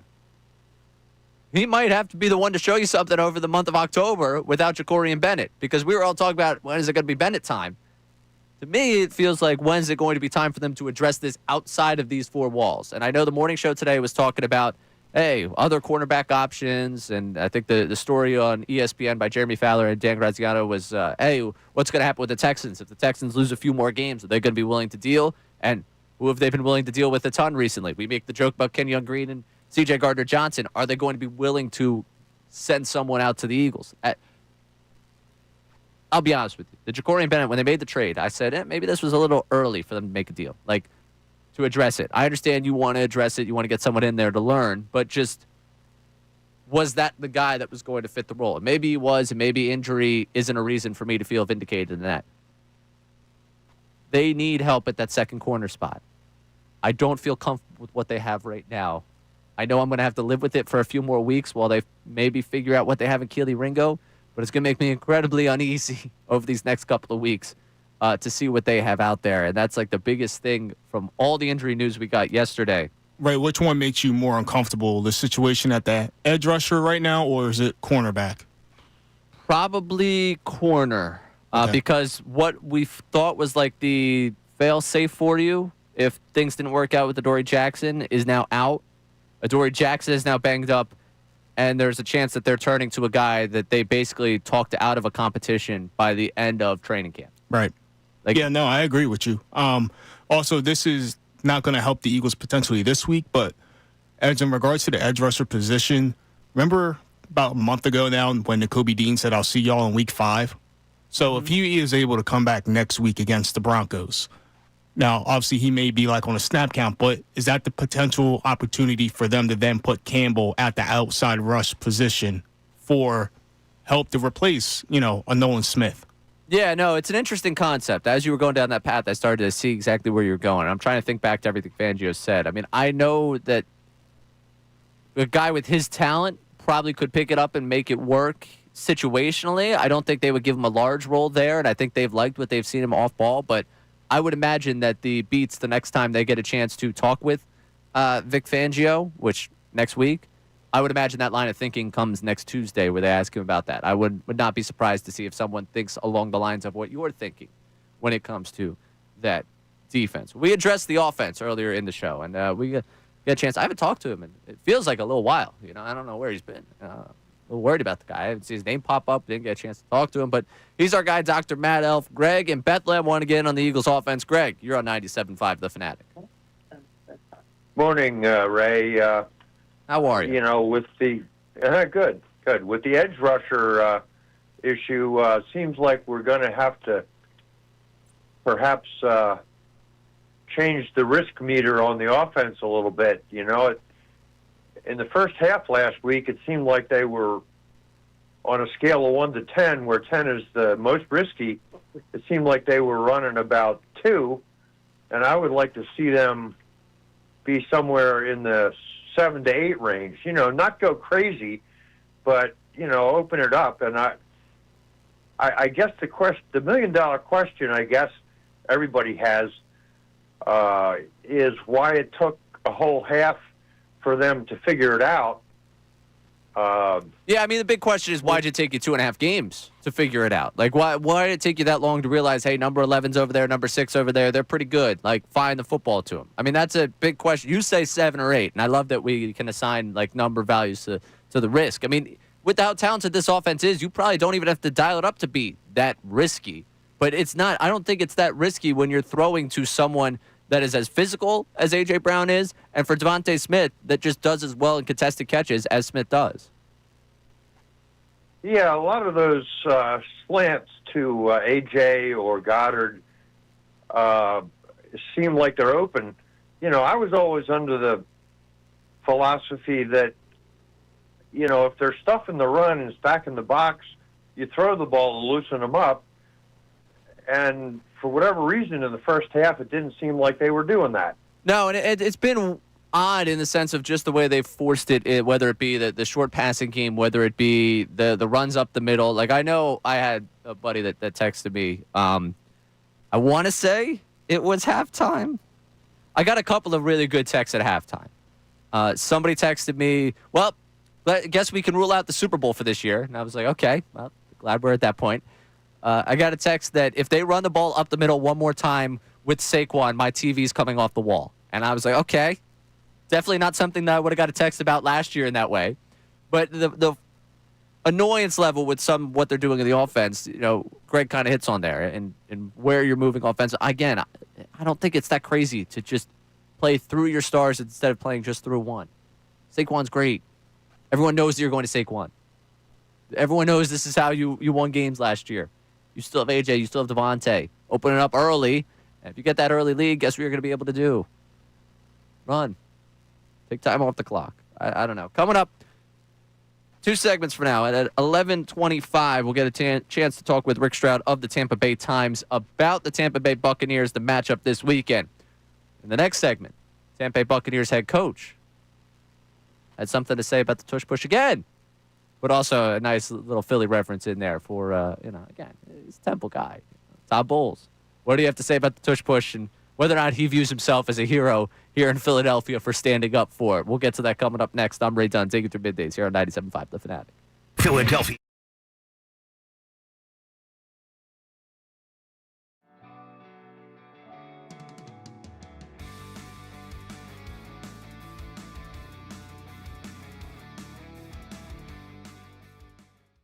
But I will say this. Like, if you can't beat the Eagles when they play a first half like that, is anybody going to beat this team? Like, and that's not even hyperbole. I mean, it's not going to be easy. Listen to this, Ricky. Not only are they 3-0 on the season, they are 19-1 in their last 20 games. Do you know how crazy that is? Do you know how spoiled we are right now as a fan base? They have won 19 of their last 20 games. They're 17-0 when Jaylen Hurts starts and finishes. Think about that for a second. 17 straight wins with Jaylen Hurts starting and finishing the game. Here's another wild stat. Jaylen Hurts just had his 19th straight game without throwing for 300 yards. That's unbelievable. They're 18-1. Yeah, but you don't need 18-1. You don't need it. I mean, this you can't beat this team. I mean, for the most part, let's face it, this offense is very efficient. For the most part, in his time period here. I'm not saying the first 2 games of the season were real efficient, but you look at that second half in yesterday's game. That was efficiency. That was, you know what it was? It was almost like everybody got on the same tempo. You know what I mean? You look at the first half, they were getting it handed to them. And I'm not talking just score-wise, but like physically, the Eagles were getting it handed to them. And that, I think that surprised me the most out of all that happened in the game yesterday. I think the Eagles being out-physicaled in the first half and beaten badly in the trenches early on, I think that stood out to me. And then they said, no, we're not going to take it anymore. And they turn this thing around. They end up coming back. They end up winning on the scoreboard. And if you're taking it like last week, you have to take this win as a win.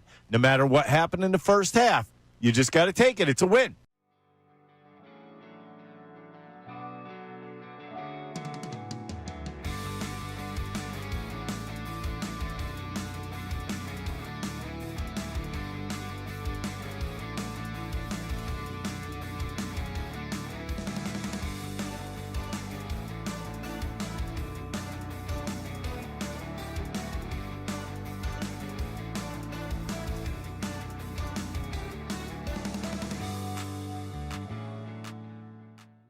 After that strip sack, the Rams score. It's 26-7. On the next drive, 5 plays, 89 yards for a touchdown, and you saw him go deep to A.J. Then he goes deep over the middle to Dallas Goedert. They follow that up with a 13-play, 72-yard touchdown drive.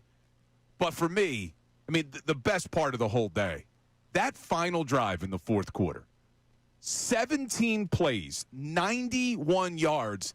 Do you know they picked up 4 third-down conversions on that drive? Yep. And a fourth-down touchdown pass to Devontae Smith. Oh, my Ice in the veins, man. Jaylen Hurts, this is why he's so damn good. This does not happen to a regular team. Let me put it this way.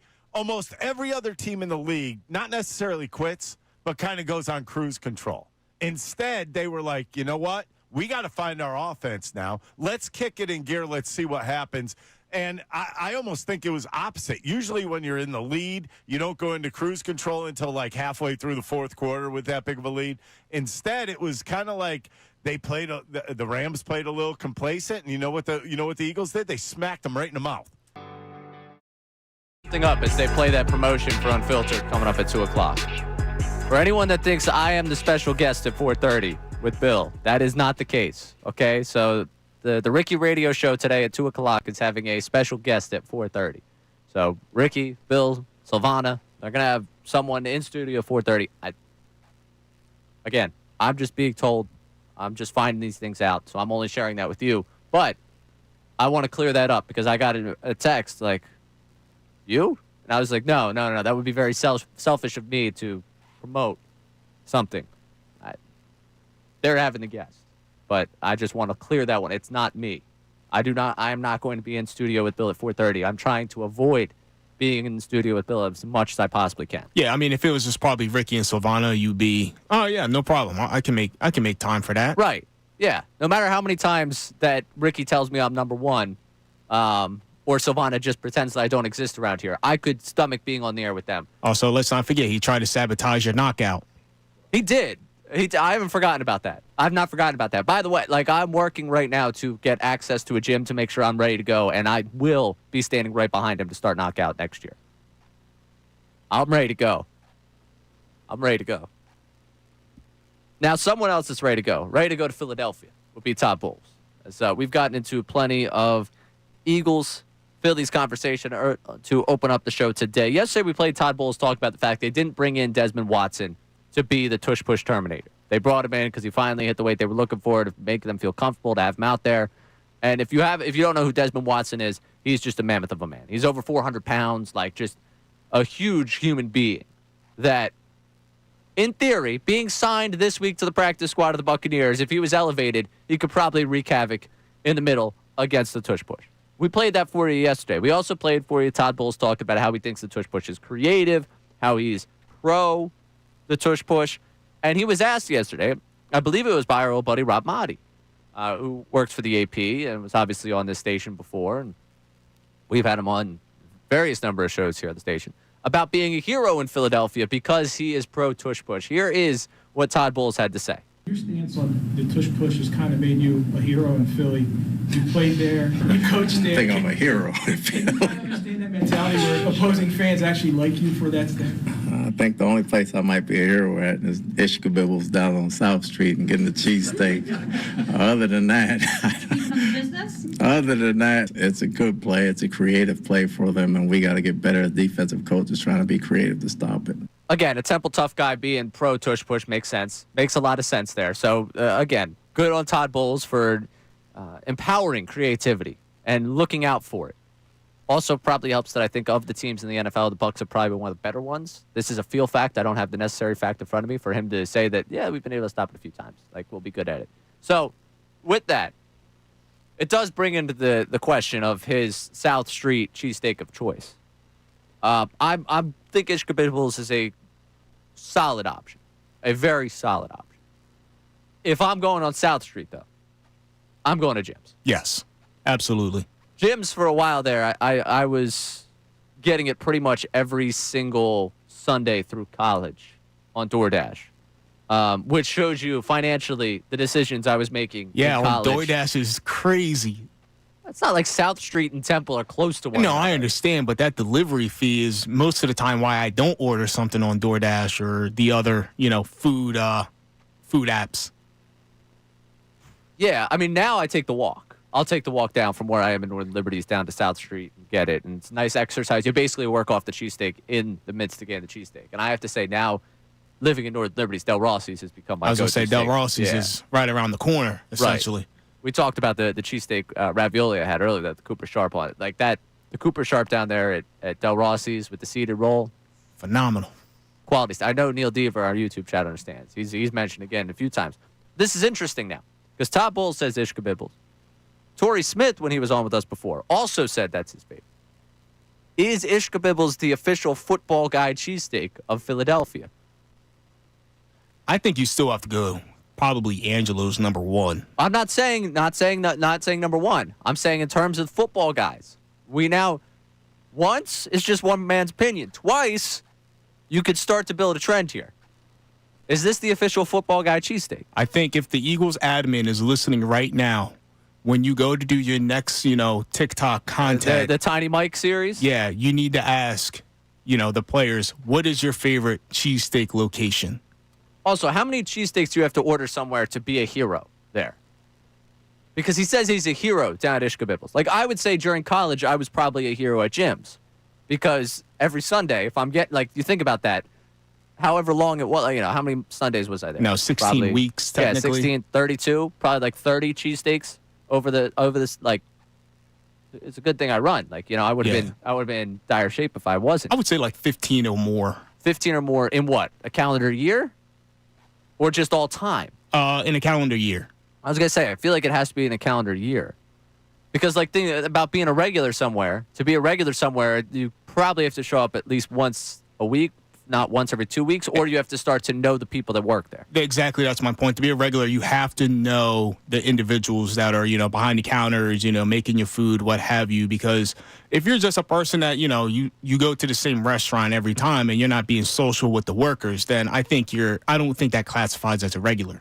So we got Johnny the K checking in with us here about the players. And he says that Ishkabibbles would be the player's choice of cheesesteak. So maybe it is the official football guy cheesesteak. If I want to get better with football knowledge, should I be going to Ishkabibbles now? Is that what I've learned? I don't know, but I want to know what would make you a hero. How many times you have to go? You say 15 in a year. That feels about right. Because that's what once a month. Yeah, about once. You might have to get to close to 20 because that gets you close to twice a month. To get noticed somewhere, you got to show up a couple of weeks in succession, I think. That's Then true. eventually, once they realize who you are, you start to go down the path. Not that I'm a regular at places, just from experience of talking to people who are regulars at places. Obviously, me, I stay in. I'm just very, very quiet lifestyle. I stay inside. I don't go out too much. I'm not a regular anywhere, no matter what you hear. And what you're going to hear coming up, we got Rick Stroud of Tampa Bay Times coming up to talk about this matchup with the Eagles and the Buccaneers from the Tampa Bay side of things. We'll talk to him coming up next right here on the Midday Show, 97.5 The Fanatic. Now on 97.5 The Fanatic Sports Update. I'm Austin Jones with your Fanatic Sports Update. Last night, the Phillies beat the Marlins 11-1. The team set a new franchise single-game record with 8 home runs, and Mundo Sosa had 3 of his own, and Kyle Schwarber added 2 to make his season total 56. Jesus Rosaldo got the win, pitching 7 strong innings and 10 strikeouts. And with that all being said, the Phillies clinched the first-round bye for the upcoming postseason. Tonight, Walker Buehler's on the mound, and first pitch is set for 6:05. The Tampa Bay Buccaneers have had the Eagles' number under Nick Sirianni, and one area of struggles for this Eagles team has been handling the blitz from Tampa Bay. Well, yesterday, Jaylen Hurts spoke about how they can handle the blitz against Tampa Bay. I think that there is always room to grow in any avenue of that. I don't know what numbers are or optically how something looks, but, when we sit here and we're very critical of ourselves, we're going to say we got to improve in this area. And so that's the mentality with that and everything else. Eagles made some roster moves yesterday as they are dealing with some injuries. Nolan Smith, Jakarian Bennett, and Darius Cooper all have been placed on IR, and they'll miss the next 4 weeks. The team has signed Eli Ricks and Quez Watkins to the practice squad. This update's brought to you by Mercedes-Benz. Looking for an exceptional driving experience and precision and intelligence of an iconic Mercedes-Benz SUV at your local Mercedes-Benz dealer today. I'm Austin Jones, your home of the best Birds coverage, 97.5 The Fanatic and 97.5thefanatic.com.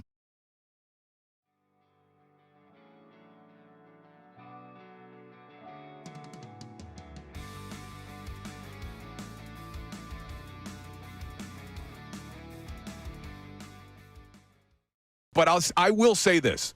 Like, if you can't beat the Eagles when they play a first half like that, is anybody going to beat this team? Like, and that's not even hyperbole. I mean, it's not going to be easy. Listen to this, Ricky. Not only are they 3-0 on the season, they are 19-1 in their last 20 games. Do you know how crazy that is? Do you know how spoiled we are right now as a fan base? They have won 19 of their last 20 games. They're 17-0 when Jaylen Hurts starts and finishes. Think about that for a second. 17 straight wins with Jaylen Hurts starting and finishing the game. Here's another wild stat. Jaylen Hurts just had his 19th straight game without throwing for 300 yards. That's unbelievable. They're 18-1. Yeah, but you don't need 18-1. You don't need it. I mean, this you can't beat this team. I mean, for the most part, let's face it, this offense is very efficient for the most part in his time period here. I'm not saying the first 2 games of the season were real efficient, but you look at that second half in yesterday's game, that was efficiency. That was, you know what it was? It was almost like everybody got on the same tempo. You know what I mean? You look at the first half, they were getting it handed to them. And I'm not talking just score-wise, but like physically, the Eagles were getting it handed to them. And I think that surprised me the most out of all that happened in the game yesterday. I think the Eagles being out-physicaled in the first half and beaten badly in the trenches early on, I think that stood out to me. And then they said, no, we're not going to take it anymore. And they turn this thing around. They end up coming back. They end up winning on the scoreboard. And if you're taking it like last week, you have to take this win as a win. No matter what happened in the first half, you just got to take it. It's a win.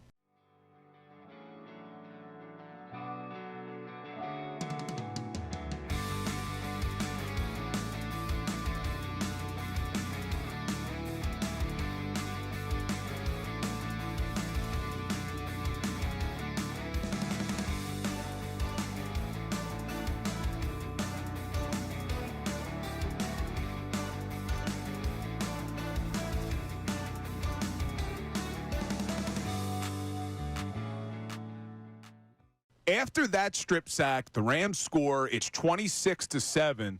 On the next drive, 5 plays, 89 yards for a touchdown, and you saw him go deep to A.J. Then he goes deep over the middle to Dallas Goedert. They follow that up with a 13-play, 72-yard touchdown drive.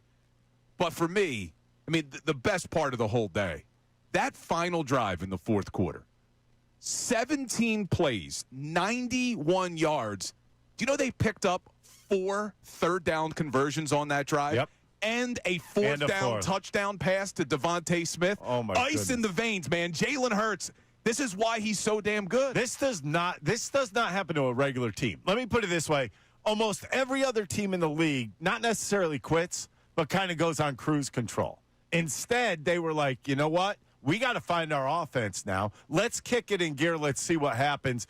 And I almost think it was opposite. Usually when you're in the lead, you don't go into cruise control until like halfway through the fourth quarter with that big of a lead. Instead, it was kind of like they played the Rams played a little complacent, and you know what the Eagles did? They smacked them right in the mouth.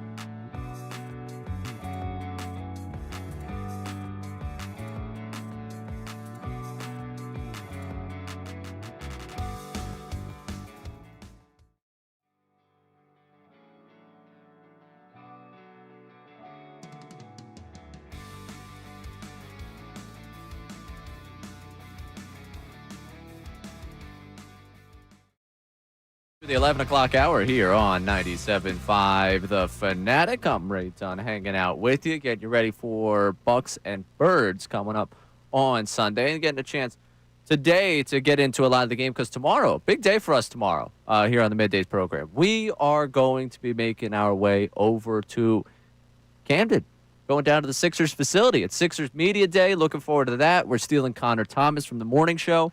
So looking forward to get a chance to catch up with the 76ers. See what we get down there, get a chance to talk to, look at the season. I said it yesterday, seeing the retro black jerseys, maybe feel all types of way with that team.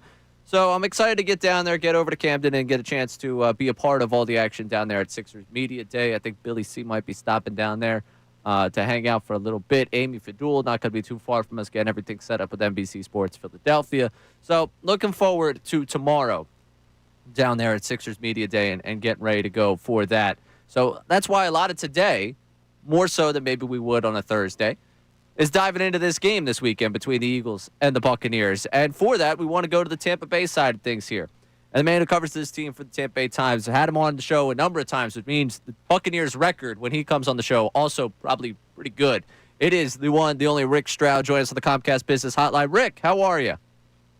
I'm doing well. How are you guys? I'm doing well. Can't complain. 3-0 football team makes everything good. And I want to start with the housekeeping of what's going on down there in Tampa Bay. Can you give us an update on Chris Godwin and Tristan Wirfs and what it looks like for their status this weekend?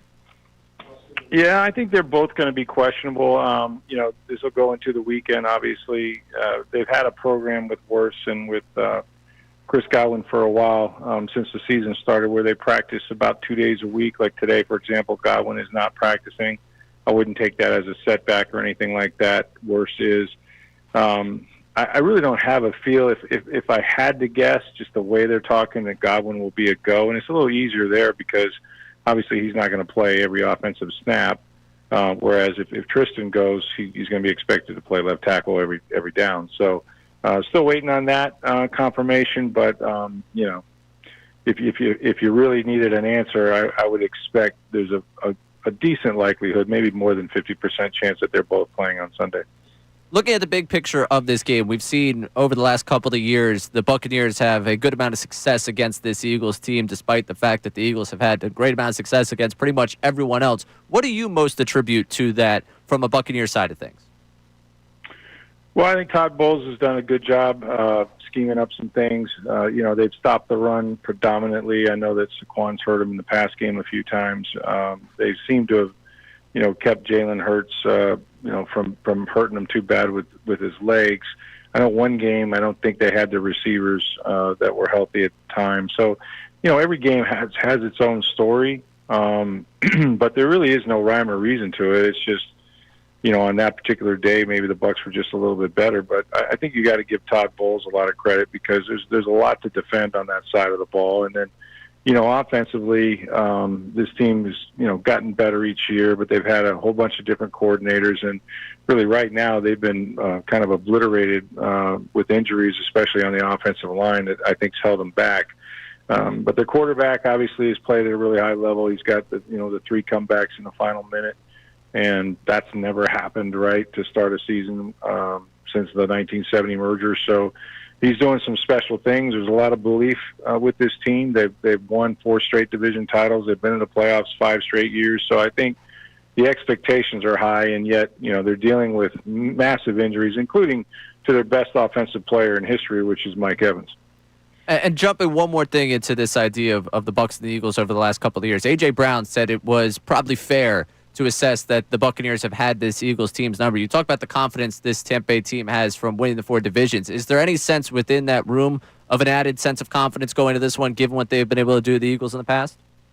Well, I don't think, look, you can't take anything away from Philadelphia. They know they're the defending Super Bowl champs, right? And that you come in here with the crown on your head, that puts you in a different place. There's nothing but respect for this organization. I mean, really, Howie Roseman and Jason Light are best friends. I think Howie might introduce Jason to his wife, and they're hella competitors though when they go at it.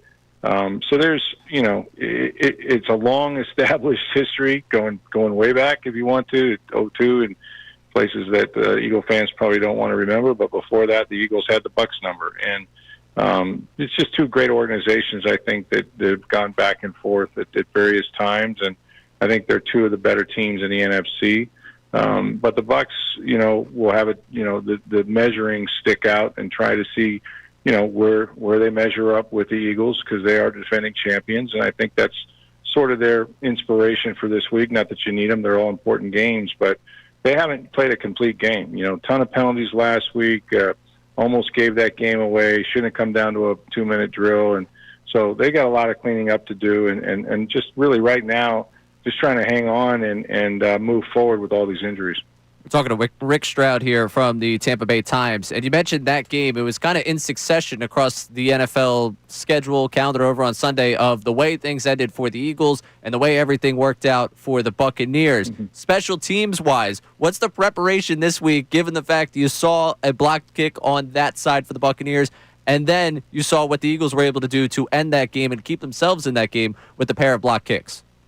Yeah, well, it was shocking to see all that happen. I think sometimes you see it early in the season on special teams because you're playing with a lot of new guys. The Bucs are playing with more new people than they would like, obviously, with these injuries, and they've lost another special teamer in Coe Keefe, who plays every special teams, and he's also a tight end and sort of a fullback, and he broke his leg in that game. What happened on that play, obviously, they had a guy leap over the center of their line, and if you look at the replay, he does make contact with the guard's foot on the way down. Wasn't called. It's a sensational play by him, but that's not the only block kick. They've had a punt block. They've given up big returns.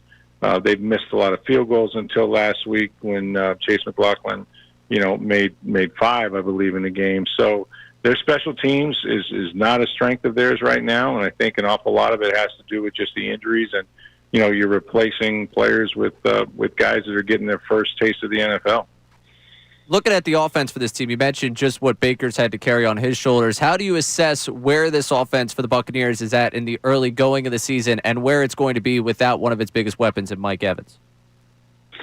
Yeah, well, they had to do this last year.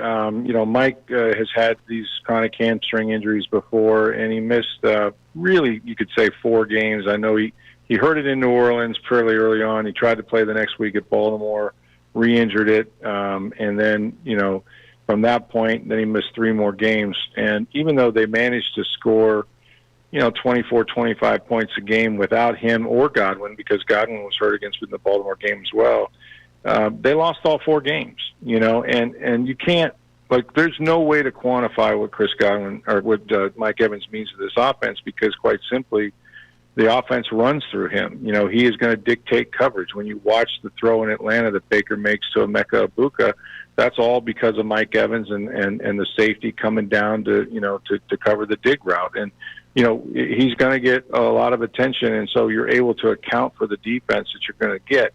Going to be a little different now without him. Doesn't mean that they can't move the football. To date, the tight ends have not been really involved in the passing game of yet. Cade Otton is very capable. He did that last year when Mike was out. But you also got to worry about your offensive line, and they've been using a lot of those guys to chip and help out with the tackle situation. So it all depends. If Wirfs can play, they're going to have to find other ways to get the ball out, use the screen game, use the tight ends, and then see how Philadelphia wants to cover it. Are they going to double Emeka Egbuka? Is Chris Godwin back? If he is back, how well is he playing? How many plays can he play? They've got other receivers. Sterling Shepard's really stepped up for them so far this year, and him and Baker have a long history going back to Oklahoma. So there's still guys on the roster that can make plays, but it's definitely not the full varsity team that they're going to put out there on Sunday. I'm curious from the Tampa Bay perspective, given that it is a home game, a lot's being made up here of the Heat. Nick Sirianni talked about going down a day early to help them get acclimated. What is the Buccaneers side of things for a game that is going to be so hot down there in Tampa Bay, and is it even a storyline of conversation down there? Well, the only storyline is what Nick's doing, and I can tell you this. I was born in St. Petersburg. I've lived here my whole life, and to this day, there's no way I've adjusted to how hot it is. And, we're here late September, and, we're outside. It's 92 degrees with about a 90-something% humidity. If there's not cloud cover, you're going to roast. But here's the thing, and I've always said this, that, I would tell Nick or anybody else, you're making a mistake. If you're going to come down here and go outside and put those guys through anything, all you're going to do is further dehydrate them. That's not going to help you on Sunday. It's going to do the opposite. Many times, is there a mental toughness that you develop living in this and practicing in it? Absolutely. Absolutely, because at some point you got to just kind of survive it and put it out of your mind. But from a physiological standpoint, if you're working in this every day and you're practicing in this every day, hell, you're losing more fluids during the week than the team that has to come down here for 3 hours. So I think many times it affects the Bucks in a negative way, except for the fact that, obviously when you get to the fourth quarter and guys are, dehydrated and they're dragging a little bit, they may feel sorry for themselves because it's so damn hot. But, it's not, I can tell you it's not a huge advantage for the Bucks just in terms of they take as many IVs as anybody else, and sometimes maybe more because they have to practice in it. So if Nick wants to come down and take him to the beach all day, all he's going to find out is that it's going to hurt him on Sunday.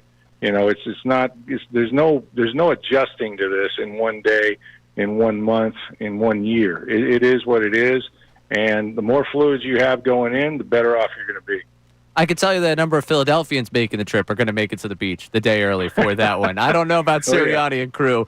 But real quick, before we get to what you're feeling for this game, when you look at it from the Buccaneers side, where do you think is the biggest advantage for Tampa Bay against this Philadelphia team? Ooh, that's a good question. I would just say it's the chess pieces that Bowles has on defense. He seems to have more of them. He's a very creative coordinator. As well as a head coach. But, he's got Tyke Smith, who's a second-year player from Georgia. He's moved to safety. Jacob Parrish is playing nickel, is a guy that can affect you on all three levels. Obviously, Antoine Winfield Jr. looks like he's back to his all-pro level. And so, when you add in Hassan Reddick, right, who is an elite edge rusher and it can also drop into coverage, and they bring him from all different angles and different positions on the field, including over the center. I just think it's just the volume of things that the offense, Philadelphia, will have to prepare for. And more than that, they've got the players to execute it. He hasn't always had that here. I think the two corners right now are playing at a high level, Jamel Dean and Zion McCallum. They drafted Benjamin Morrison, who's getting some reps as well. So it's a more well-rounded defense. I mean, you still have the ageless Levante David in the middle. Servassier Dennis has struggled a little bit in coverage at linebacker, so that'll be a matchup to watch if he has to cover Saquon. But I think to me, it's just the pieces that Bowles has and his ability to bring pressures from different angles when you maybe don't get guys picked up. We're talking to Rick Stroud here from the Tampa Bay Times, and I want to quickly jump in. I know I said I'd get your game prediction next, but you mentioned Hassan Reddick. What has it been like for him to adjust to getting into the environment of the Buccaneers, and obviously just a chaotic year for him a year ago? Where is he at right now? What has he brought to that Buccaneers team? Well, he's been outstanding since he's been here. I think that the association he had going back to the Arizona Cardinals days with Larry Foote, who was his first coach when he was trying to play inside linebacker, is one that has endured. And he's come in here. He has worked really hard. He's really been accepted, with open arms from this Tampa Bay defense and the players in general. And you see the athleticism on the practice field and in games. I mean, this guy, there's really nothing he can't do. And I think he also has a giant chip on his shoulder. Last year he would tell you it was kind of a wash because of all that went on with the trade and holding out and such. But he has something to prove. And if you go past that last year, for about 5 seasons, this guy had 50.5 sacks. And he was one of the elite game wreckers in this league. So he's trying to get back there in this defense, and so far he's doing a really good job. And man, they're happy as hell to have him. And to have him, you also get more pressures from the other side with Yaya Diaby, who's a young outside linebacker that's really starting to come on. Had his best game, I think, last week. So he's definitely impacting the team in a positive way, and they feel fortunate to have him. All right, Rick, how you feeling about this game on Sunday? What's your lean right now talking to us on Thursday?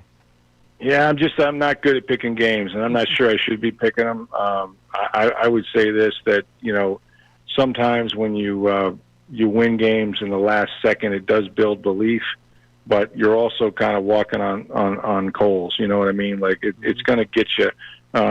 Obviously, the Bucs are not defending Super Bowl champions. They do have a little momentum. But on the macro, they have struggled with these injuries. And I think, that's going to be the big test: is who wins up front and who can play. We still don't know if Tristan Wirfs is going to play. If Wirfs plays, I give him maybe a field goal chance. If he does not, or Godwin can't go for very long without Mike Evans, it's been proven that they're not the same team. So Philadelphia has the edge, and rightfully so. All right, Rick. Well, we appreciate you taking the time to join us, and we'll see how it plays out on Sunday. All right, guys. Thanks. As Rick Stroud of the Tampa Bay Times. Appreciate him making the time for us today. Something to react to. Is Nick Sirianni making a mistake, taking him down early? We'll talk about it coming up. Plus, what Sirianni and Fangio had to say this week about playing in the heat. I'm Ray Dunn, taking through middays here on 97.5 The Fanatic. The Fanatic's Andrew DiCecco.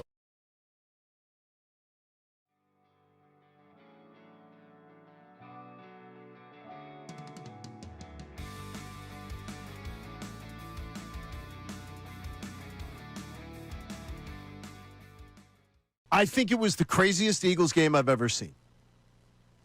And I am a lot older than you, in case you haven't figured that one out. That is the craziest Eagles game I've ever seen. In the fact that I think that was the worst first half I arguably have ever seen the Eagles play offensively as long as I've watched them.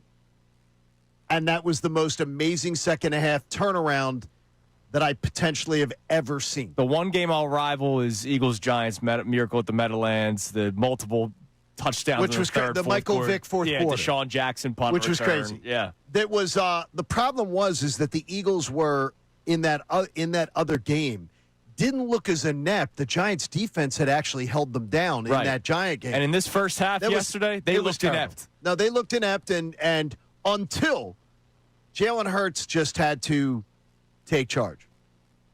And nothing makes me happier. Nothing that I'm taking away from yesterday makes me happier than seeing Jaylen Hurts get fiery, get a little angry, and literally telling his offensive coordinator, this is how it's run. Yeah. Period. No spin job, no nothing. This is how it's run. You don't have to be a lip reader to be able to see what he said. Yeah, it was pretty clear. And Kevin Patullo was the student, and the quarterback was the teacher, and everything changed. And you know what? During your 50 days of therapy, because 50 days before kickoff, John Kincade had a random worry of Kevin Patullo that came out of nowhere. It was in the middle of the Phillies season, and John was worried. It was in my head. And I tried making you feel better by saying, well, maybe Jaylen Hurts will be a big part of this offense. And through the first 2 weeks and half of week 3, he really wasn't, except for a few check-ins at the line of scrimmage every once in a while. But to your point, that moment yesterday, Jaylen took over. And for all the Jaylen Hurts naysayers, for all the doubters, for all the, hey, he's only good because of the players around him, that was the Jaylen Hurts second half yesterday. Obviously, credit to the defense holding the Rams to only 7 points, and we will talk about it over the course of the show. But what Jaylen Hurts did in that second half yesterday is why you feel so comfortable. It's why when Rich Eisen last Monday, 1 week ago today. And we played it multiple days. Yep, we played it multiple days. He talked about how the Eagles have this air of invincibility to them. And yesterday's game is the prime example of it. Like, they were dead. That game was over. The halftime's done. You come out the second half, and right away you turn the football over, and right away the Rams score, and you're like, all right, this game is over. There's no way they're winning this football game. And then something clicked. Something clicked defensively. Something clicked offensively. Maybe it was Fred Johnson being put into the game and not Matt Pryor, who probably should never play again. I mean, yesterday, that second half, it was the tale of two halves. And once again, it leads to another victory, and they're 3-0. That's why what Rich Eisen said last week, that's why we played it so many times.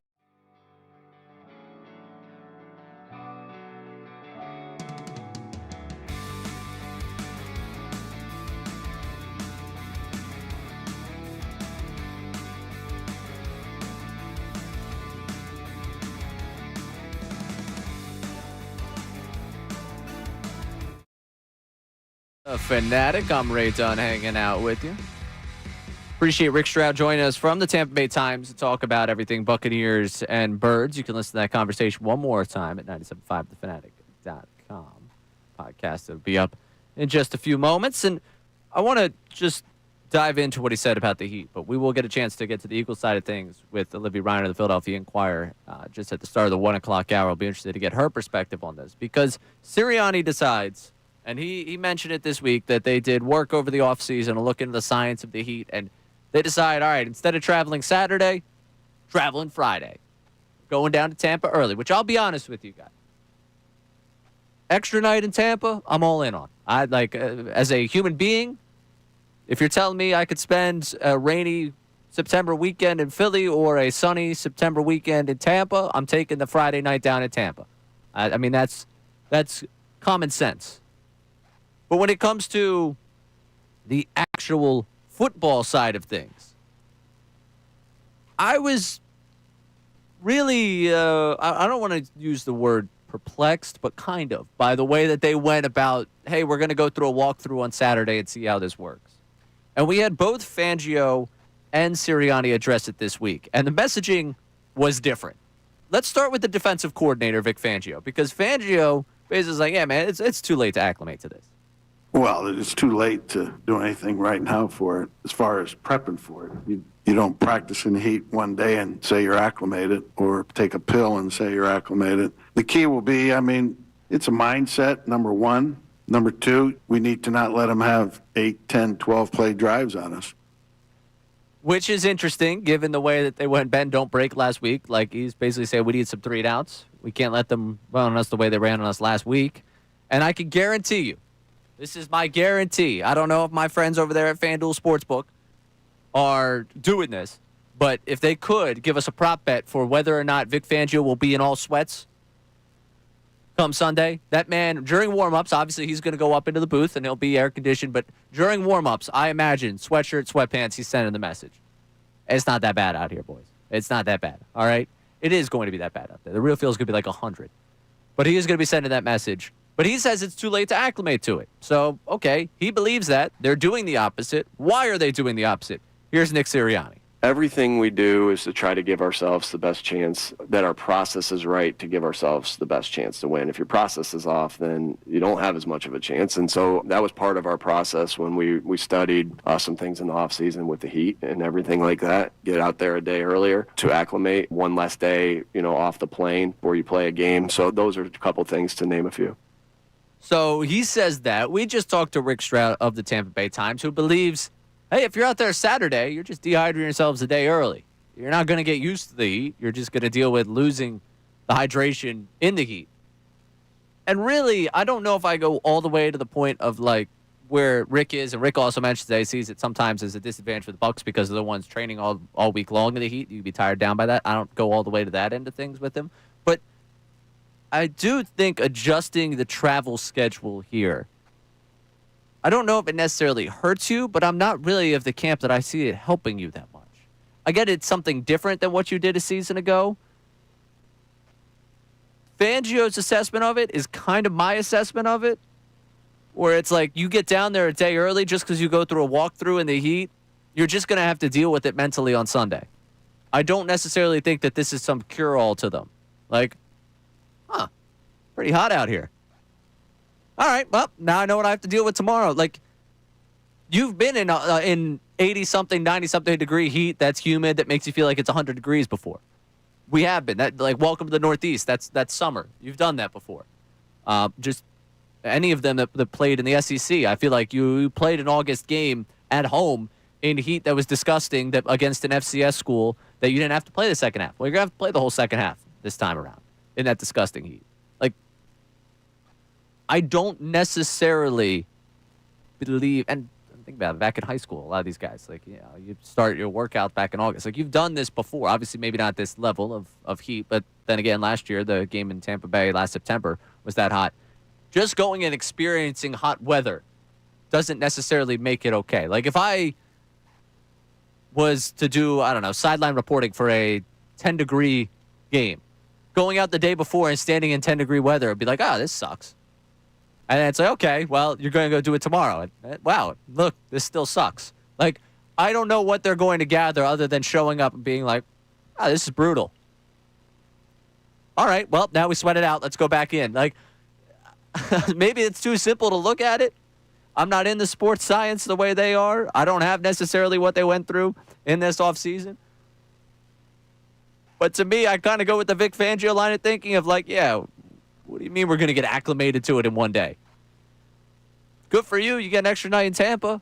I got a good burger joint that our old buddy Josh recommended to me last year. We went down, got a good burger, hung out. I could give you that. Now, granted, what we did, probably not good for the whole hydration thing, but, that's nice. 2 nights in another city. Other than that, I can't really see anything that helps you in terms of getting ready for the heat. I don't know. Well, we got some texts, so we'll get to those coming up before we get to the NFL notes at noon in the next segment. I'm curious how people feel about them going a day early down to Tampa. We'll get to that coming up next. I'm Ray Dunn. Take you to the Midday Show here on 97.5 The Fanatic. Now on 97.5 The Fanatic Sports Update. I'm Austin Jones with your Fanatic Sports Update. Last night, the Phillies hammered the Marlins 11-1 as the team set a new franchise single-game record with 8 home runs. Edmundo Sosa had 3 of his own, and Kyle Schwarber added to his season total by 2 to make it 56. Jesus Luzardo got the win with 7 strong innings and 10 strikeouts. And with all that being said, the best part, the Phillies clinched the first-round bye. Tonight, Walker Buehler's on the mound, and first pitch is set for 6:05. The Tampa Bay Buccaneers have had the Eagles' number over the past few years under Nick Sirianni. One area of struggles for the Eagles has been handling the blitz from Tampa Bay's head coach Todd Bowles. Well, yesterday, Jaylen Hurts spoke to the media about growing and trying to help fix the blitz problem. I think that there is always room to grow in any avenue of that. I don't know what numbers are or optically how something looks, but, when we sit here and we're very critical of ourselves, we're going to say we got to improve in this area. And so that's the mentality with that and everything else. Yesterday, out of Eagles practice, Nolan Smith, Jacorian Bennett, and Darius Cooper have all placed on injured reserve. They'll miss the next 4 weeks. The team has signed cornerback Eli Ricks and wide receiver Quez Watkins to the practice squad. This update's brought to you by Robert Half. Their recruiters' expertise and award-winning AI will find you the skill candidates you want at Robert Half. They know talent. Visit roberthalf.com/talent today. I'm Austin Jones, your home of the best sports coverage, 97.5 The Fanatic and 97.5thefanatic.com.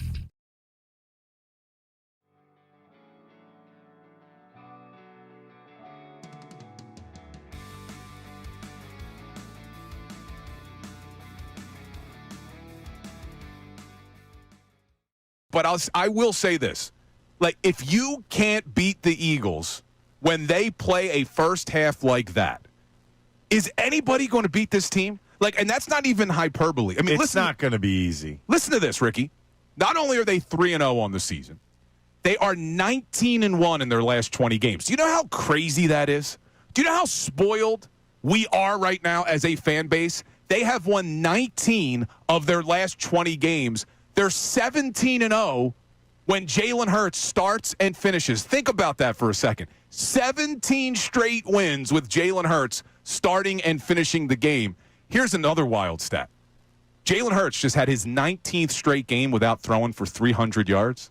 That's unbelievable. They're 18-1. Yeah, but you don't need 18-1. You don't need it. I mean, this you can't beat this team. I mean, for the most part, let's face it, this offense is very efficient for the most part in his time period here. I'm not saying the first 2 games of the season were real efficient, but you look at that second half in yesterday's game, that was efficiency. That was, you know what it was? It was almost like everybody got on the same tempo. You know what I mean? You look at the first half, they were getting it handed to them. And I'm not talking just score-wise, but like physically, the Eagles were getting it handed to them. And I think that surprised me the most out of all that happened in the game yesterday. I think the Eagles being out-physicaled in the first half and beaten badly in the trenches early on, I think that stood out to me. And then they said, no, we're not going to take it anymore. And they turn this thing around. They end up coming back. They end up winning on the scoreboard. And if you're taking it like last week, you have to take this win as a win. No matter what happened in the first half, you just got to take it. It's a win.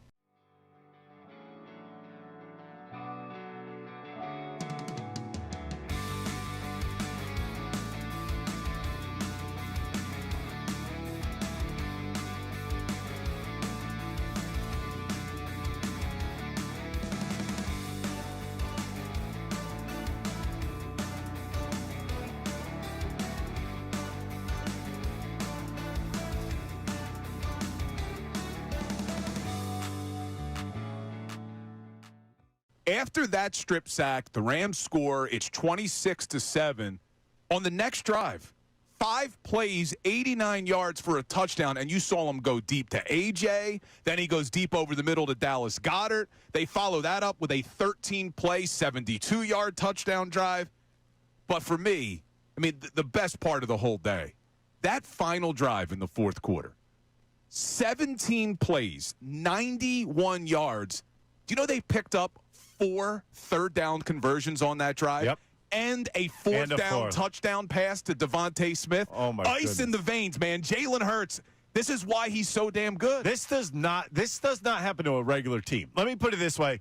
Almost every other team in the league, not necessarily quits, but kind of goes on cruise control. Instead, they were like, you know what? We got to find our offense now. Let's kick it in gear. Let's see what happens. And I almost think it was opposite. Usually when you're in the lead, you don't go into cruise control until like halfway through the fourth quarter with that big of a lead. Instead, it was kind of like they played the Rams played a little complacent, and you know what the Eagles did? They smacked right in the mouth.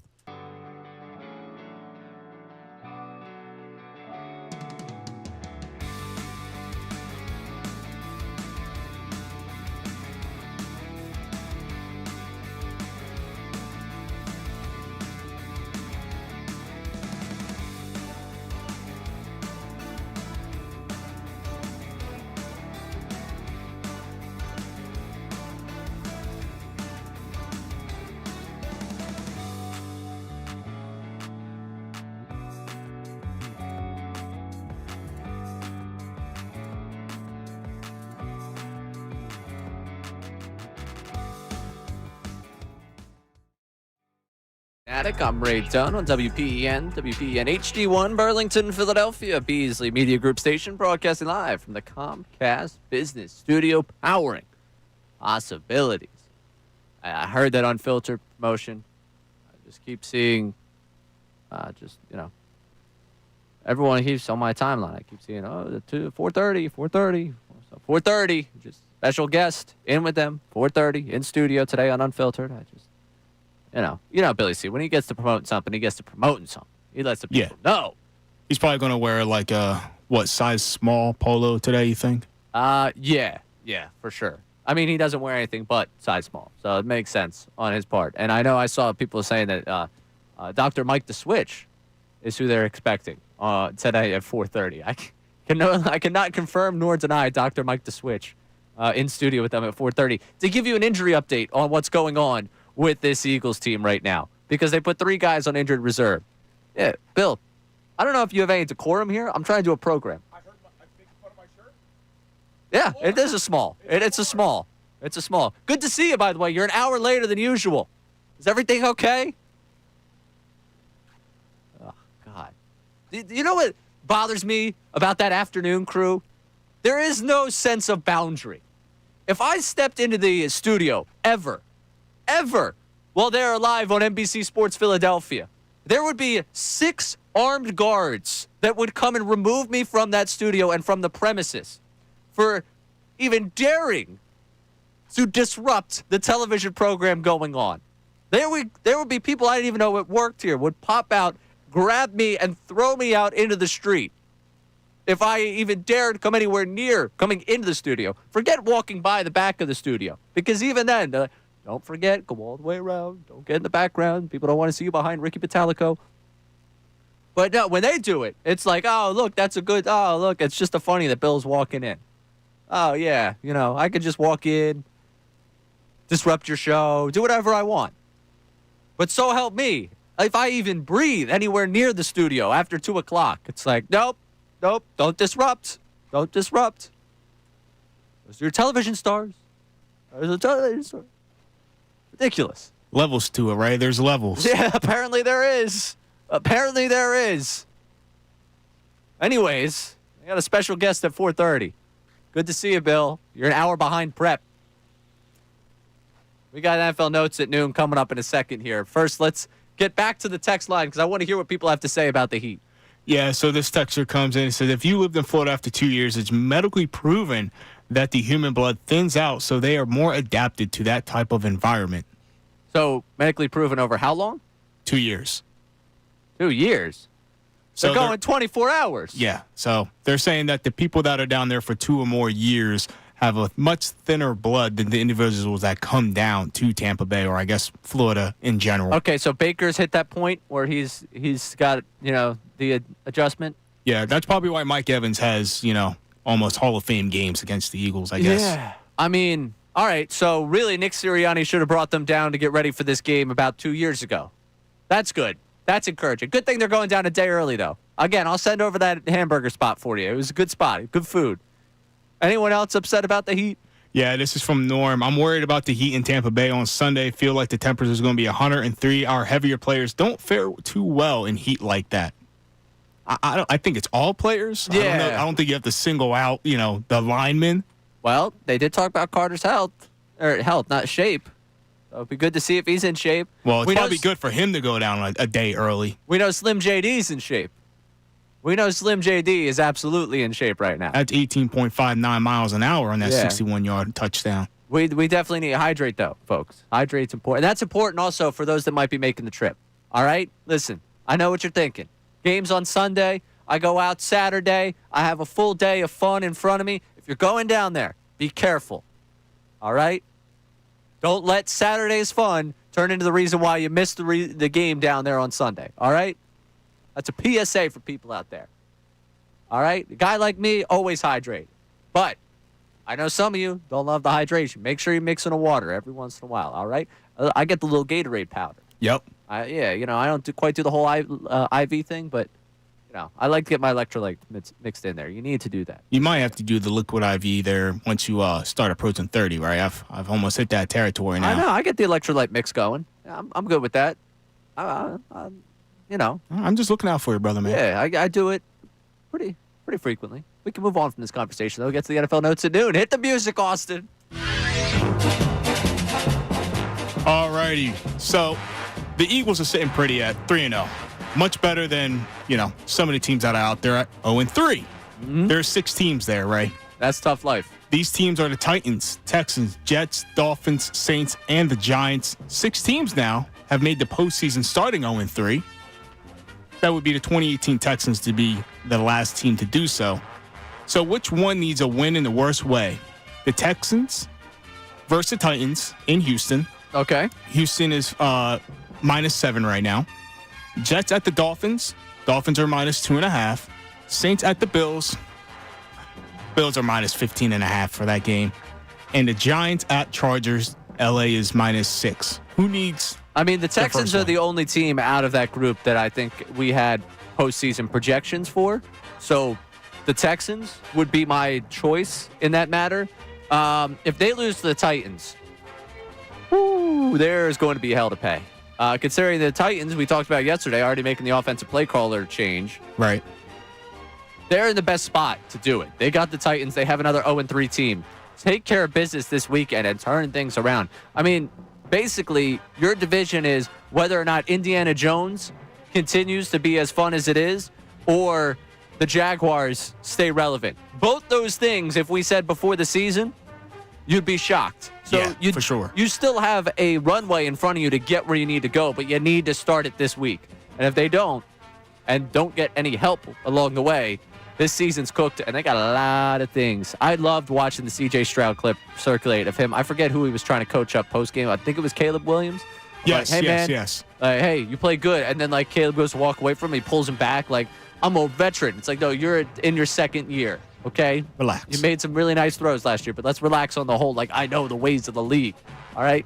They need it in the worst way. They're the only 0-3 team I see having a chance at this point. All right. Moving on to the next story for the day. Cowboys head coach Brian Schottenheimer believes that the Cowboys are good enough to beat the Packers this weekend without CeeDee Lamb and Tyler Booker, their starting guard.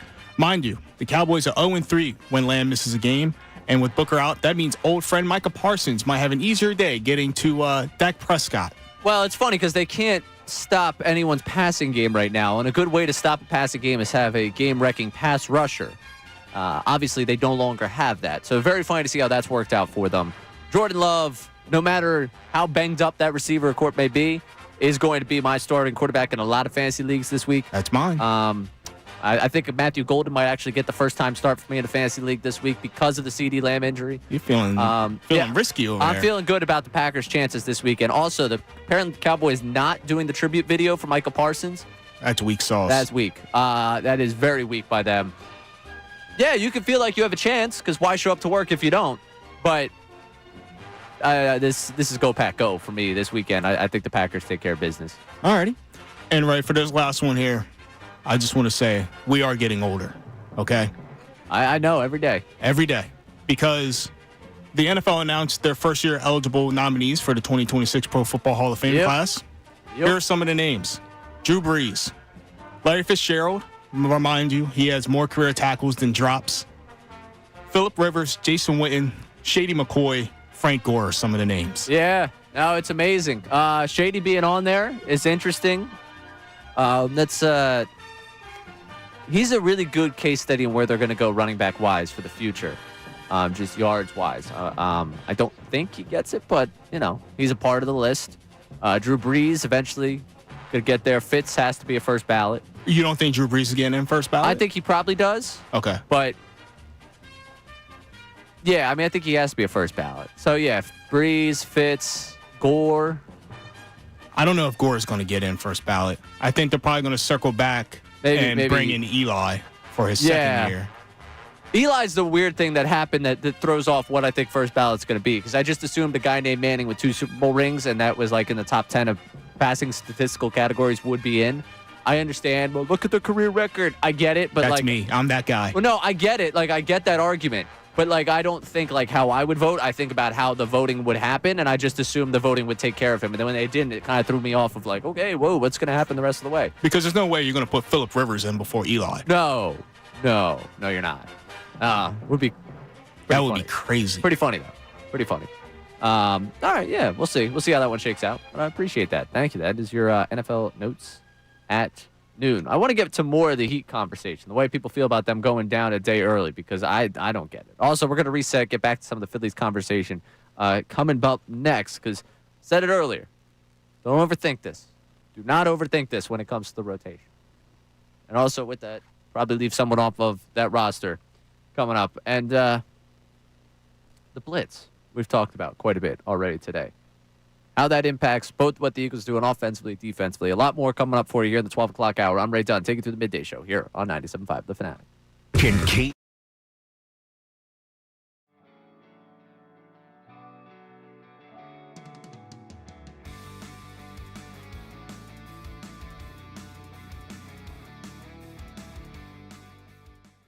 Jaylen Hurts just had to take charge. And nothing makes me happier.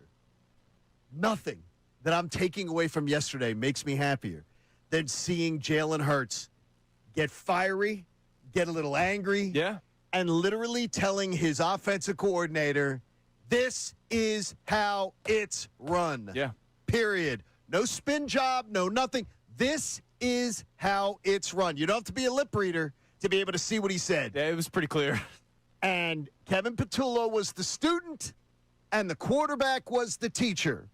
And everything changed. 3 days before kickoff, John Kincade had a random worry of Kevin Patullo that came out of nowhere. It was in the middle of the Phillies season, and John was worried. It was in my head. And I tried making you feel better by saying, well, maybe Jaylen Hurts will be a big part of this offense. And through the first 2 weeks and half of week 3, he really wasn't, except for a few check-ins at the line of scrimmage every once in a while. But to your point, that moment yesterday, Jaylen took over. And for all the Jaylen Hurts naysayers, for all the doubters, for all the, hey, he's only good because of the players around him, that was the Jaylen Hurts second half yesterday. Obviously, credit to the defense holding the Rams to only 7 points. But what Jaylen Hurts did in that second half yesterday is why you feel so comfortable.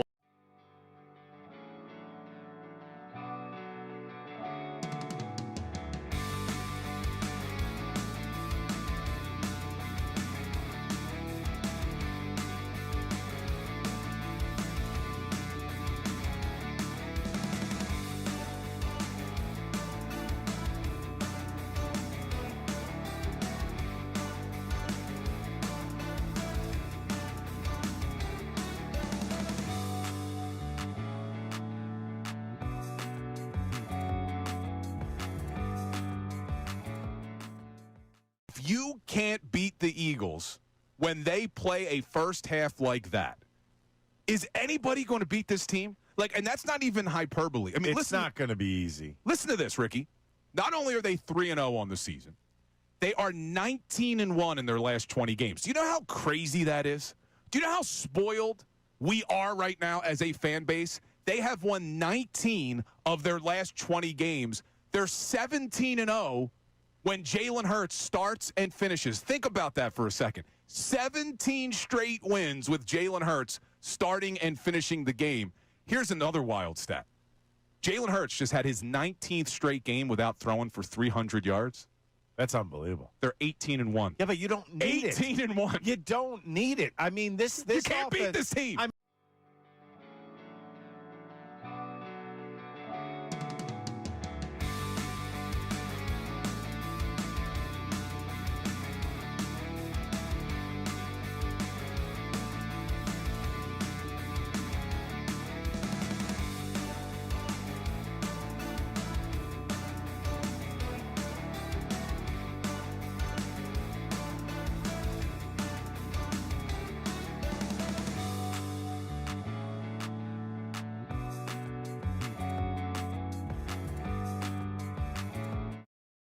Midday show here at 12 o'clock hour is brought to you by Service First HVAC, offering 0% financing for 48 months, rebates and tax credits up to $4,300 when purchasing a heating and cooling system. Learn more at servicefirsthvac.com. I'm Ray Dunn, take you through the Midday show. Austin Jones producing the program. Did a great job there on the NFL notes at noon. Talking a lot of football early on here, but opened up talking Phils. Another special night at the ballpark last night. You just 8 home runs in a game, franchise record. You clinched the bye. Jesus Luzardo looks great. Just another fun night watching the Phils. And I mentioned at the outset of the show, we cannot overthink this. There cannot be any overthinking of splitting up the lefties in this postseason rotation. It's going to be, has to be. I will lose my mind if it's not. Sanchez, Suarez, Luzardo. You want to argue Suarez, Luzardo? I prefer going with a bit of a hard-throwing lefty, the soft-throwing lefty, back to a hard-throwing lefty. And also, Rangers done this a number of times. I think that kind of plays a little bit into why I'm going to have him second instead of Luzardo. But that would be, for me, 1, 2, 3. I don't want to hear any complaints about that, but it also lines up. What do you do with 2 right-handed guys that have started games for you this year in Aaron Nola and Taijuan Walker? And you can only roster one of them. I think because of the veteran status, they're going to give Nola a spot on that roster. Sorry for it to be top step Taijuan again. We'll see in the NLCS, assuming you get there. But I think that's probably your best case, especially considering Buehler does have the bullpen experience. Well, Walker has bullpen experience. Do you remember that? You remember remember when he went out of the rotation and we were being told that he was going to be a high leverage guy? We were going to get, yeah. That was fun talk. Yeah. Very fun. High leverage Taijuan? No, never happened. So that would be the way I would delve things out for the postseason pitching staff as we look at things, because I don't know if they're going to do it. Matt Gelb has been writing about it, and it really intrigues me, the idea of the 14 hitters on the team as compared to only having 12 pitchers in the 26-man roster. For the first series, the second series, we wouldn't be doing that just because we're looking at 7 games. You're going to need that 4th starter in that series. You don't need a 4th starter in this series, so you can afford to leave one of Walker, Buehler, or Nola off the roster and carry an extra hitter, an extra batter, extra position player, whatever you're looking for. And I'm very intrigued where they go. They mentioned Johan Rojas is going to the, I think what do they call it, the Stay Hot camp, which is just he's going to be continuing to work out to make sure he's ready. He's dealing with a quad right now. He could be an interesting name, given the fact that if you were to pinch hit Castellanos late to avoid having to use him defensively, Rojas would come in like a 9th inning situation or a pinch running situation in that case, and then a 9th inning situation to play defense. Do you just keep both Kemp and Wilson? I mean, is that a path you go down? Kemp batting 5th? Things I'm noticing ahead of Wilson in the lineup? I'm an auto man. You're an auto man? Yes, sir. I'm very happy for the success that he's been able to achieve this past season up here in the Bigs. I tweeted this out yesterday, and then, with all due respect to our good buddy here in Otto Kemp and what he's done this season, that there is going to be a Philadelphia sports trivia night somewhere down the line at a bar And they're going to ask the question of, on September 24th, 2025, the Phillies had a franchise record, 8 home runs hit in a game by 5 different players. Name those 5 different players. Every fan's going to get Schwarber. Bohm probably ends up a part of the guesses. Like, if you were to go through the guys on this roster, Schwarber, Harper, Turner, Realmuto, Castellanos, Bohm are like the core 6 that when you think of a home run, you probably would go with. Bohm is probably a solid bet that people would get. Stott and Sosa for people like, we got to think differently about that roster. If you get Otto Kemp at that trivia night, congratulations on the gift card you're getting from that bar or whatever beer you're walking out of there from, because I can imagine within 5 years, oh, wow. And someone tweeted me about a game in 2023, in June of 2023, where there were 2 players that hit 2 home runs in it. And I want to say that was the Drew Ellis game.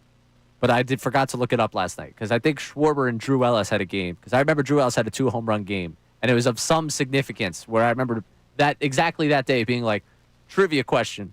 Like, that's going to be a good one someday. I have to do trivia again. I did it once. I would love to do I think you'd probably, kick some tail doing hosting trivia. I would enjoy it. I enjoyed it the one time I did it.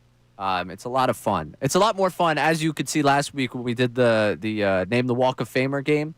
It's a lot more fun to be on the side of asking the question than having to answer said question. Yeah, the viewers on YouTube saw a lot of steam coming from me last week. Yeah, no, it's okay, though. It was okay. It's tough. It's tough to be put in that situation. Hard job. But someone's got to do it. Yeah, I'm curious the way people feel about, maybe putting up for someone on this postseason roster.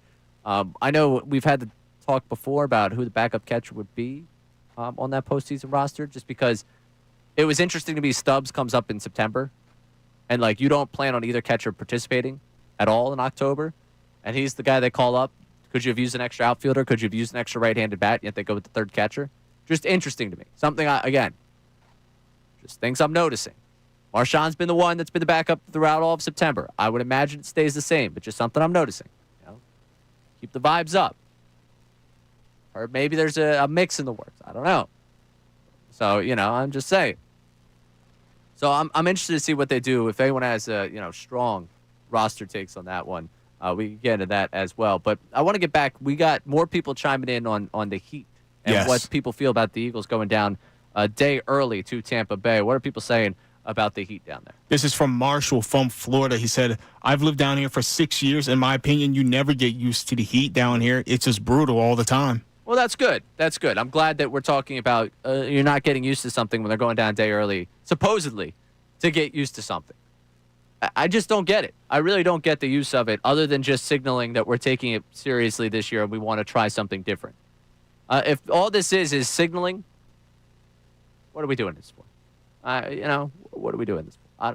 I don't really mind it. Do I think it's going to play a major difference? No, but we see all the time where, teams will stay on a specific coast or what have you so they don't have to travel. I know it's a little bit different in this situation, but you get down there. I know your routine's a little thrown off, but I'm sure that these guys could spend worse places, for one night rather than Tampa Bay. Yeah, you could. It's tough to get around down there. It really is. I found that. Maybe it was just where we were staying, but I found that it was very difficult. A lot of highway. When I think about city, I think about the Northeast cities, where you can walk. And I always appreciate a good walkable city. I didn't stay anywhere in Tampa that was as walkable as what it is around here. And maybe that was where we stayed versus where we were. We were in the actually the same hotel as the Fox broadcast team for that Saints-Bucks game I talked about that I went to last year. They were having their meetings up at the top floor, and I went to just go see the views, and I saw the big sign and people waiting out in front of them. I was like, oh, I got to meet someone. I think Brady was on the call for that game. You're like, hey, I'm Ray Dunn from Philadelphia, big time radio host and producer. If you need a guy, I'm like, hello, here's my card. Hello, Tom. I've criticized your conflict of interest a lot over the last year, and in terms of what you are as a broadcaster, we've talked a lot about. I haven't been too kind, but pleasure to meet you. Also, thank you for Super Bowl 52. Yeah, I wouldn't want to hit with that one too much. Coming up, we are going to get to our guy John Price of Sports Information Traders giving us some picks. Also giving you what he's got on his slate for the weekend. We'll talk to him. We'll catch up on some of what you have to say about the Heat, about what's going on with this Eagles team against the Bucks this weekend. I'm Ray Dunn. Take you through middays right here, 97.5 The Fanatic. Now, on 97.5 The Fanatic Sports Update. I'm Austin Jones with your Fanatic Sports Update. This update's brought to you by Groundworks, your trained and certified experts for basement waterproofing and foundation repair since 1997. Book your free inspection today at groundworks.com. The Phillies stumped the Marlins last night 11-1. Team set a new franchise single-game record with 8 home runs. Edmundo Sosa had 3 of his own, and Kyle Schwarber added 2 to make his season total 56.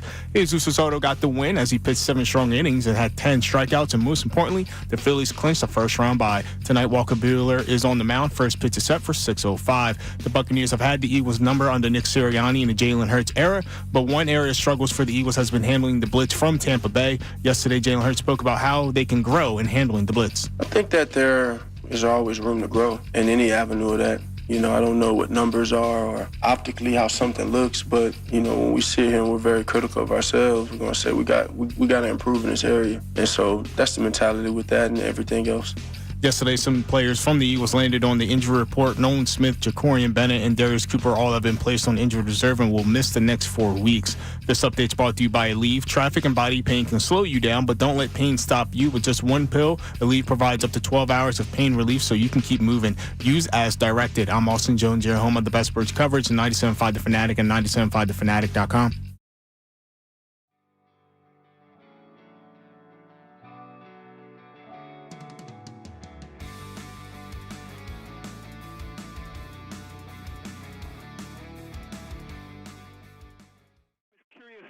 About the perils of clinching early. It seems like we talk about that every freaking year, right, when the Phillies are good. So I went back 10 years and looked at all the teams that won their division by 9 games or more, which meant they all clinched with over a week left. So I found 19 teams that did that before this season. Do you want the good news or the bad news first? All 19 have won a World Series. No, they won their division. Yeah, I wish I could tell you all 19 and won the World Series. But the good news is 6 of them did get to the World Series. 4 of them happened in 2015, 16, and 17. Half of them were the Astros, but 6 of those 19 did get to the World Series. Are you ready for the bad news, though? Of the other 13, only 2 of them even won any series. That was the 2022 Indians and the 2023 Twins. They both won the wild card round, but they lost in the division series. So I've given you the good news. I've given you the bad news. I guess I should ask, are you worried by this? At least the Astros have proven it can be done.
Philly fans, you are the best sports fans in the world. You're not stupid, so why should you have to hear outlandish takes that make you shake your head? You shouldn't. That's why Unfiltered is the show for you. Each afternoon from 2 to 6, we only bring you honest opinions and analysis. We may not agree all the time, but what you hear is what we genuinely believe. It's not some rage bait to try to spark conversation. So make the switch to Unfiltered with me, Bill Colarulo, my man Ricky Bo, and Silvana Keller.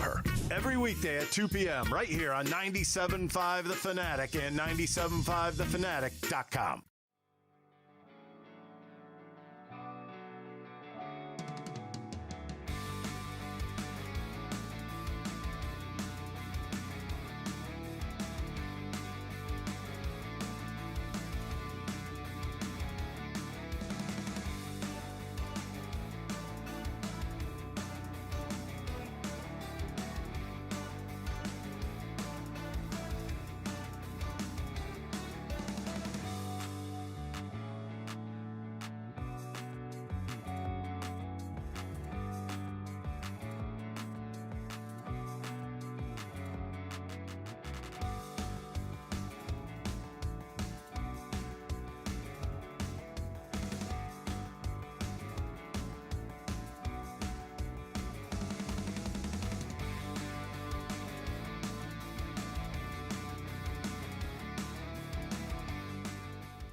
perils of clinching early.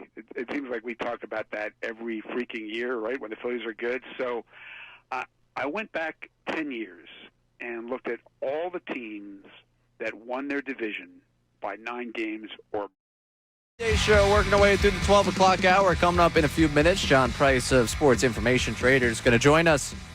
Talk about what he's got for you this weekend. And other than that, we got what we got going on this weekend in terms of this Eagles game. And it's interesting to see, especially in the lieu of the Nolan Smith news, the amount of times they've used the blitz early on this season under Vic Fangio, where obviously that's never been a conversation with the Fangio defense. It's never really been a driving force of his success in terms of blitzing. Now, you look at the other side of this game, and that's what Todd Bowles is known for, what he's been known for in terms of slowing down that Eagles team. This has a chance to be one, like this game on Sunday feels like we could go down the path of one that is like the Madden game that you play against your buddies. Like almost the all-out blitz, just by the numbers of the way the Eagles have done it, which you wouldn't expect, and also looking at just the way that Todd Bowles has attacked this Eagles offense in the past. It almost feels like, wow, is this going to be like a game where you're sitting in your basement playing against your buddies at Madden with the level of blitzing and the amount of blitzing that you're going to end up seeing in this game because of, again, Bowles, they're ranked at the top of football again this year. But conversely, what you wouldn't expect is Fangio also bringing the blitz a lot. I think it goes back to right now where they are, that edge rusher group, what they're not necessarily getting in terms of a push. Maybe it's a little bit of, hey, and I think this is something either Jeff Mosher, Tim McMahon, someone had said to me last week, where like sometimes you set the tendency to break the tendency. Maybe it's all just a part of the plan where Fangio wants to show you a little bit more in blitzing, and then he's going to go back to what we've known in terms of a Vic Fangio defense. But it's very interesting to see how much they've done that early on and how it relates to some of the question marks we have both at edge rusher and with the fact that if you don't give them a lot of time to pick apart Adoree Jackson out there in the secondary, maybe you end up being okay, you end up being serviceable in that case. So I'll be very interested to see the way of the blitzing of these two sides and what we get on Sunday from the two of them. We've also talked a really good amount about the Heat, just because Rick Stroud joined us from the Tampa Bay Times and thinks it's a mistake for Sirianni to bring them down early. I don't know if I go necessarily to a mistake, but I just don't see necessarily the logic in it. I don't know what one day does to get you ready for Sunday. You walk out in the heat, you walk through in the heat, you're like, oh, wow, this heat kind of blows. This is a shame. I don't like this heat. And then what? You're ready to go for Sunday? That logic, that line of thinking doesn't really resonate with me as much. Vic Fangio had said that he doesn't think you're able to get acclimated, and I'm more on the Fangio side of things here in terms of whether or not they'll be able to get acclimated for the Heat ahead of Sunday. But someone who's been on a heater, who has had a tremendous start to his football season, is the man on the Comcast Business Hotline with us right now, John Price of Sports Information Traders. 3 weeks ago, had the Eagles wins over for you. Gave that one free right on the air. That one already looking good for you. Last week, told you under 58, Utah, Texas Tech. That one won easily. But now, John, on the season 6-1-1, his documented triple play special games, and this week is going to set the bar even higher with a 5-game, yes, a 5-game guarantee that only the best in the business could offer. John Price off to a tremendous start to the season. John, congratulations on the start. How are you today? Right now, the only thing hotter than me is the Philadelphia Eagles. That's the truth, because they haven't lost a thing yet. I'll tell you, October of 2022 is the last time that we had a promotion like this. 5 games at this level, my biggest bets of the season, all in the same weekend. It is here. We call it the 5-game guarantee. It's only $59, and I want you to listen to why this is a guarantee. 3 college plays on Saturday, 2 NFL plays on Sunday. That's 5 plays, $59. And here is my guarantee. You can put this down in pen. We will go 4-1 or better in these 5 plays, or you will get a month of service with my company for free. Listen to that last word, free. We deliver, or you get a month of service with us for free. I'm not doing that unless I expect to win every game that we're giving out. $59, that's your cost. You must be a first-time client. Remember our website, sportsinformationtraders.com. Again, sportsinformationtraders.com. I would recommend calling in also 866-356-1232 if you don't want to buy it directly. My advice, get on the place today. It's Thursday. These games start Saturday and Sunday. Lines move. This is how you beat Las Vegas.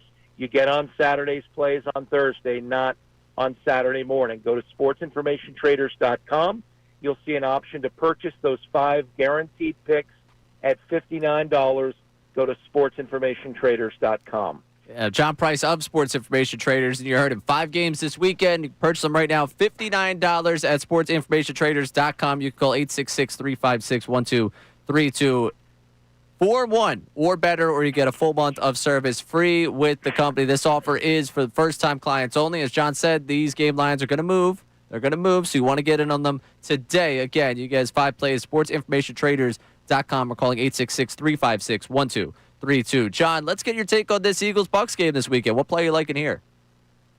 Well, right now the line is Eagles minus 3.5, and that's where it opens. So when we see the line the same days later, it means equal public money coming in on both sides. For the Eagles, 3-0, so much has been written about Jaylen Hurts, the offense, Zach Bond, and the defense.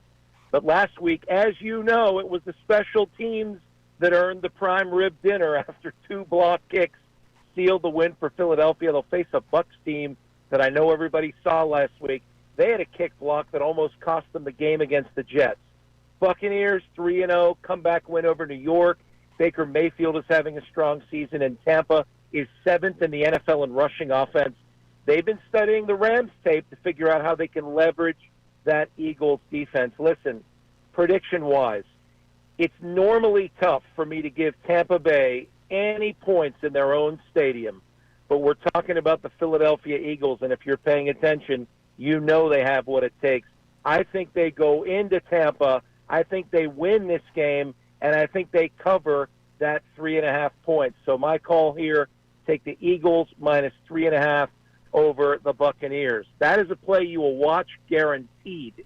That is not one of my private plays. If it was, well, I'd be handing you a freebie. If you want my 5 private plays, the biggest plays of my season are this weekend, 3 on College Saturday, 2 on NFL Sunday. Go to our website right now, sportsinformationtraders.com. You must be a first-time client. Your cost is $59. I don't care if you're a $1,000 player who drives to Atlantic City every weekend. $59 to get on my 5-game guarantee. If we don't go 4-1 or better in these 5 plays, I promise you're getting a month of service with my company for free. Go to sportsinformationtraders.com, buy it direct, or you can give us a call, 866-356-1232. Yeah, that's John Price with Sports Information Traders. As I said, go to sportsinformationtraders.com. You get his 5-game guarantee for $59. If he doesn't go 4-1 or better, you get a month of service with his company free. So far, 6-1-1 this season. Sounds like he's expected to be 11-1-1 after this weekend. You can buy his 5 picks directly on the website or call 866-356-1232. College football this weekend. There's a game that a lot of people in town interested in, Oregon and Penn State. What do you like here? Well, much like the Eagles game, this line has not moved very much either. Penn State opened up 3.5-point favorites. That's where it is right now, so equal public money coming in on both sides. Penn State 3-0. Drew Allar, big, strong, efficient.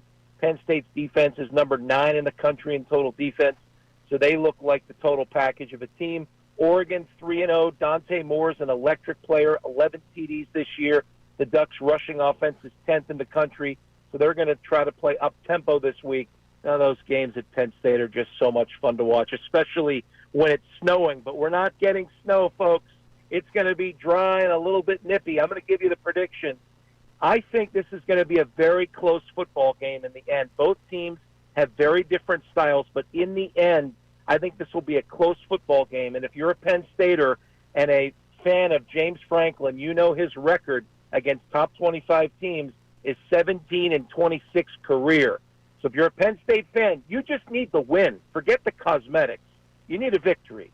So in a close game feel, I've got to take the points say a field goal wins it. I'm taking Oregon plus 3.5 over Penn State. Look for a field goal made or missed to win this football game. And again, that is not one of my private plays. I want everyone listening to me right now, if you're on the Walt Whitman Bridge, what do we call it, the Schuylkill? I'm going to make sure I pronounce it right. Schuylkill is what you're looking for. Schuylkill, yes. I remember many years ago driving by the billboard that had Mike Schmidt's face on it for milk. I don't know if anybody older remembers that billboard, but I've been through Philly many times. I know the passion. Philly is a winner city right now, and winners like to be with winners, and that's what we've done this year. 6 1-1 so far in our advertised games. We've got 5 this week, and they are not just fun games. They are guaranteed games. 5 games, 3 college plays on Saturday, 2 NFL plays on Sunday. They are yours for $59 with a guarantee you can put down in pen and keep my name and my voice present as you're watching them. If we don't go 4-1 or better in these 5 plays, you're getting a month of service with my company for free. How do you get it? Go to sportsinformationtraders.com right now. You can buy the plays, $59. Again, this is not a qualifying offer. If you're a $1,000 player, a $500 player, good for you. $59 is your price for these plays. You must be a first-time client. And again, I can't emphasize this enough. We had a great turnout from Philly last week. A number of people bought plays Saturday morning. You got to get on these plays early. That's how you beat Las Vegas. Go to sportsinformationtraders.com right now and buy my 5-game guarantee. Yep, that's right. John Price of Sports Information Traders. You can call 866-356-1232 or go to sportsinformationtraders.com for the 5-game guarantee this weekend. John, always a pleasure talking with you. You got it. Always great to be with you. That's John Price of the sportsinformationtraders.com. You can go there right now. $59 for his 5-game guarantee, 6-1-1 to start this season. Coming up, he mentioned that Penn State game. You know, something that always fascinates me is one Mad Dog Russo. And he hit on something that he was upset about yesterday that I'm curious if there is enough of a college football fan base around here to really be upset about it this weekend. I'll get to it. I'll explain it to you. As Penn State, Oregon. Any Lions fans sweating a little bit? How are we feeling going into this weekend? I'll get to that. Obviously, we'll get back to the Birds. We have Olivia Reiner of the Philadelphia Inquirer joining us at 12:55. Don't go anywhere. This is Middays, 97.5 The Fanatic. Now, a Birds Insider Update on 97.5 The Fanatic and 97.5thefanatic.com. I'm Austin Jones with your Birds Insider Update. Yesterday, the injury bug made a visit to the Eagles. Nolan Smith, Ja'Karian Bennett, and Darius Cooper all have been placed on injured reserve and will miss the next 4 weeks. Lane Johnson, Tanner McKee were both limited, and Will Shipley was a full participant in practice. There's been some new bodies that have been added to the practice squad as Lance Dixon, Eli Ricks, and Quez Watkins have all signed to the Eagles practice squad. One strong point for the season for the Eagles has been the red zone offense, as they are 8 for 8 in the red zone with 8 touchdowns. Jaylen Hurts spoke to the media yesterday about the success in the red zone. I think we've kind of been in moments where we've had to figure something out, and we've been able to show up in those moments in the red zone and take advantage of some good opportunities. And so we definitely have an eagerness and some urgency to fill the gaps within our game right now as we continue to grow into the type of team we want to be. Eagles defensive tackle Jordan Davis has been named Special Teams Player of the Week. I don't think you can forget the 61-yard touchdown he had to block the potential game-winning field goal against the Rams. I'm Austin Jones, your home of the best Birds coverage, 97.5 The Fanatic and 97.5thefanatic.com.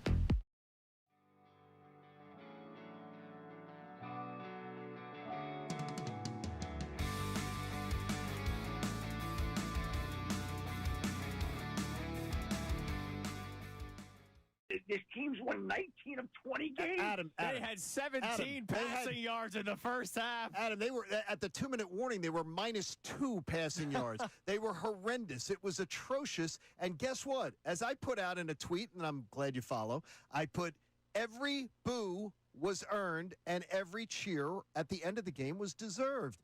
Because here we keep it real.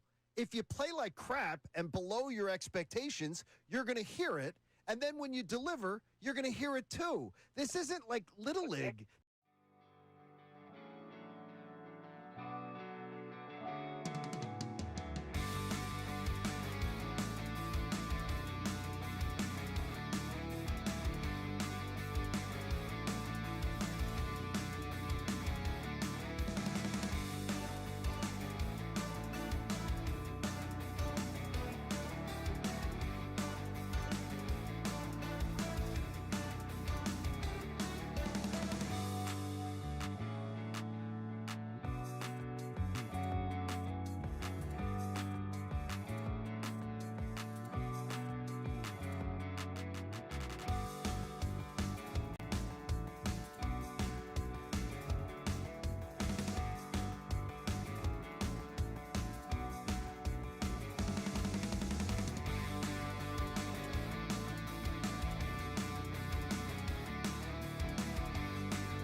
Philly fans, you are the best sports fans in the world. You're not stupid, so why should you have to hear outlandish takes that make you shake your head? You shouldn't. That's why Unfiltered is the show for you. Each afternoon from 2 to 6, we only bring you honest opinions and analysis. We may not agree all the time, but what you hear is what we genuinely believe. It's not some rage bait to try to spark conversation. So make the switch to Unfiltered with me, Bill Colarulo, my man Ricky Bo, and Silvana Kelleher. Every weekday at 2 p.m. right here on 97.5 The Fanatic and 97.5thefanatic.com.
Welcome back in. Midday show. I'm Ray Dunn. We're going to be down at the 76ers Media Day tomorrow from 10 a.m. to 2 p.m. And the 76ers have a new media member within their roster right now. Did you see this news, Bill McKinnon? Did you see this news, Austin Jones? We did not. Austin Prime. Amazon has picked up a new analyst in the form of Kyle Lowry. So Kyle Lowry is going to be doing some analyst work with Amazon this season. So he is like halfway retired.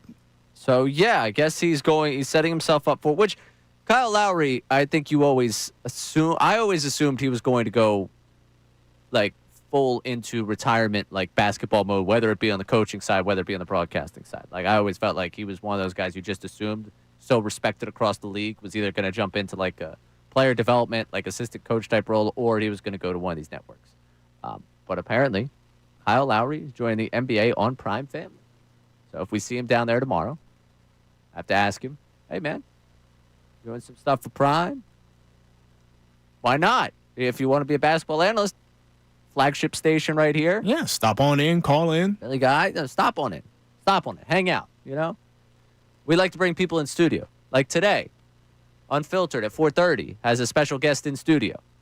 No one's told, but there's a special guest coming in today at 4:30 on Unfiltered. So, again, doing my job to help Billy C out. You know, he comes in, disrupts my show, but I'll help him out when it comes to it. I also mentioned, because we just had John Price on. We're going to get to Olivia Reiner in just a second here. Mad Dog talking about college football. This week, there is a big Penn State game for those of you out there that are the Penn Staters. I know that probably sweating it a little bit, Probably, just because it's a big game and you know who the coach is. You might get a little worried about it.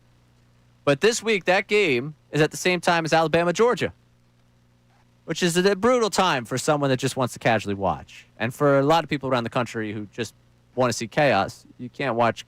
I mean, multi-view you can. I can. But some of you that don't have multi-view is tough look. You can't watch. Mad Dog Russo is not one of those people with multi-view.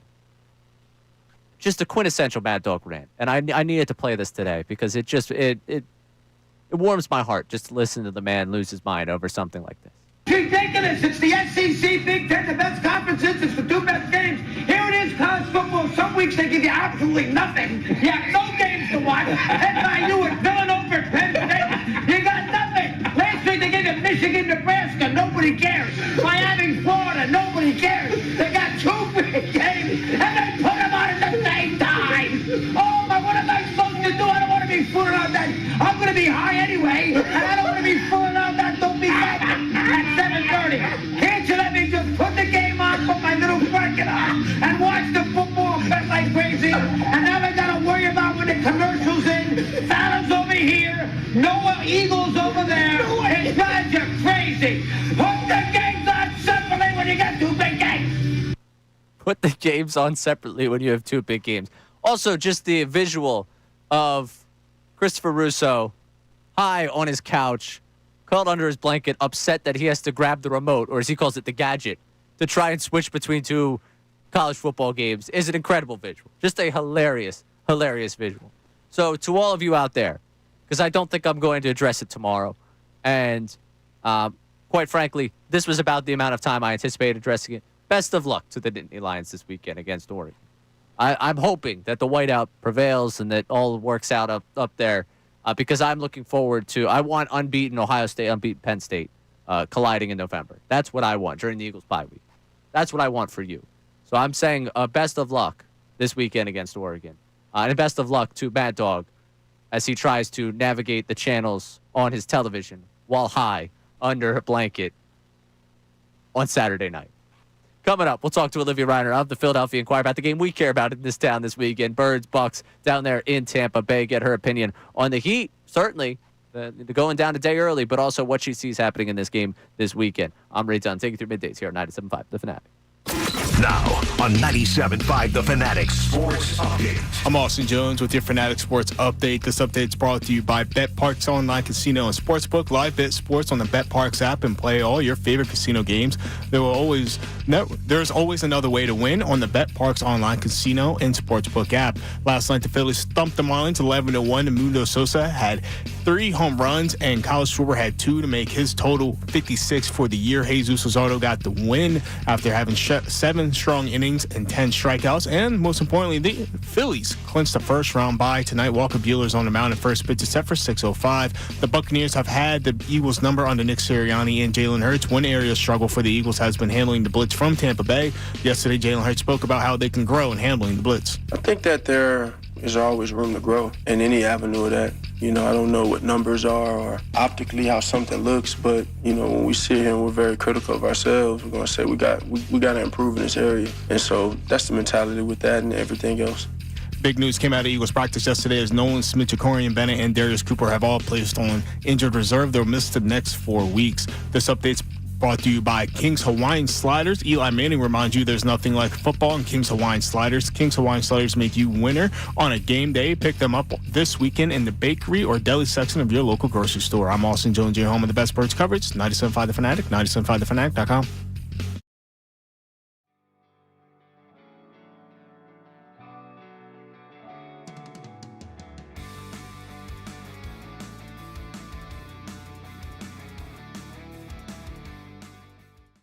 And now they got a chance to go 4-0, and they're heading to Tampa to take on the Bucks. How dangerous is this Bucks team? And they are pretty beaten up right now. A word of warning. We'll say they are beat up right now. I don't think they're going to have Mike Evans. And I think Chris Godwin and Tristan Wirfs will be back this week, and that'll be big for Tampa. And the offensive line's been decimated with injuries. They lost so much talent up front. But this has been the one place where the Eagles have not played well. Like, if they're going to be booed anywhere, it would be against Tampa. Like, Jaylen Hurts is 1-4 versus Todd Bowles. They've dominated everywhere else. I think Tampa, Jaylen Hurts is 1-4. Somebody mentioned today that 6 of the last 7 the Eagles have lost to Tampa. They lost a playoff game there. I was there a couple of years ago. It's a place that they have not played well.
the Hurts-Brady comparisons are happening, not as the quarterback overall, but the success early on, the leadership, the obsession with winning. You know, we've seen Hurts with Michael Jordan now. What do you make of it, or what is your reaction when you hear Damian Woody, one of your colleagues, saying that he sees some of Brady and Hurts? What's your thoughts on that? Well, I think it's a little early, but I think you can understand where that's starting to come up in conversations. And we were talking about the tush push on Sunday NFL Countdown this past week, and I never even thought of that, but they're like, that's the play that Tom Brady used to run. Not tush push, but Tom on the quarterback sneak was impossible to stop. Now, why was it that Tom Brady, some big guy who is not as athletically blessed as some other people, why was it that he could never be stopped? Like any other quarterback could go sneak, and they could be stopped. But Tom Brady, I feel like every time he ran the quarterback sneak, he always got the yard or touchdown they needed. And that's what it's like with Jaylen Hurts in the form of a tush push. So Jaylen Hurts is a little bit more team-oriented in the tush push.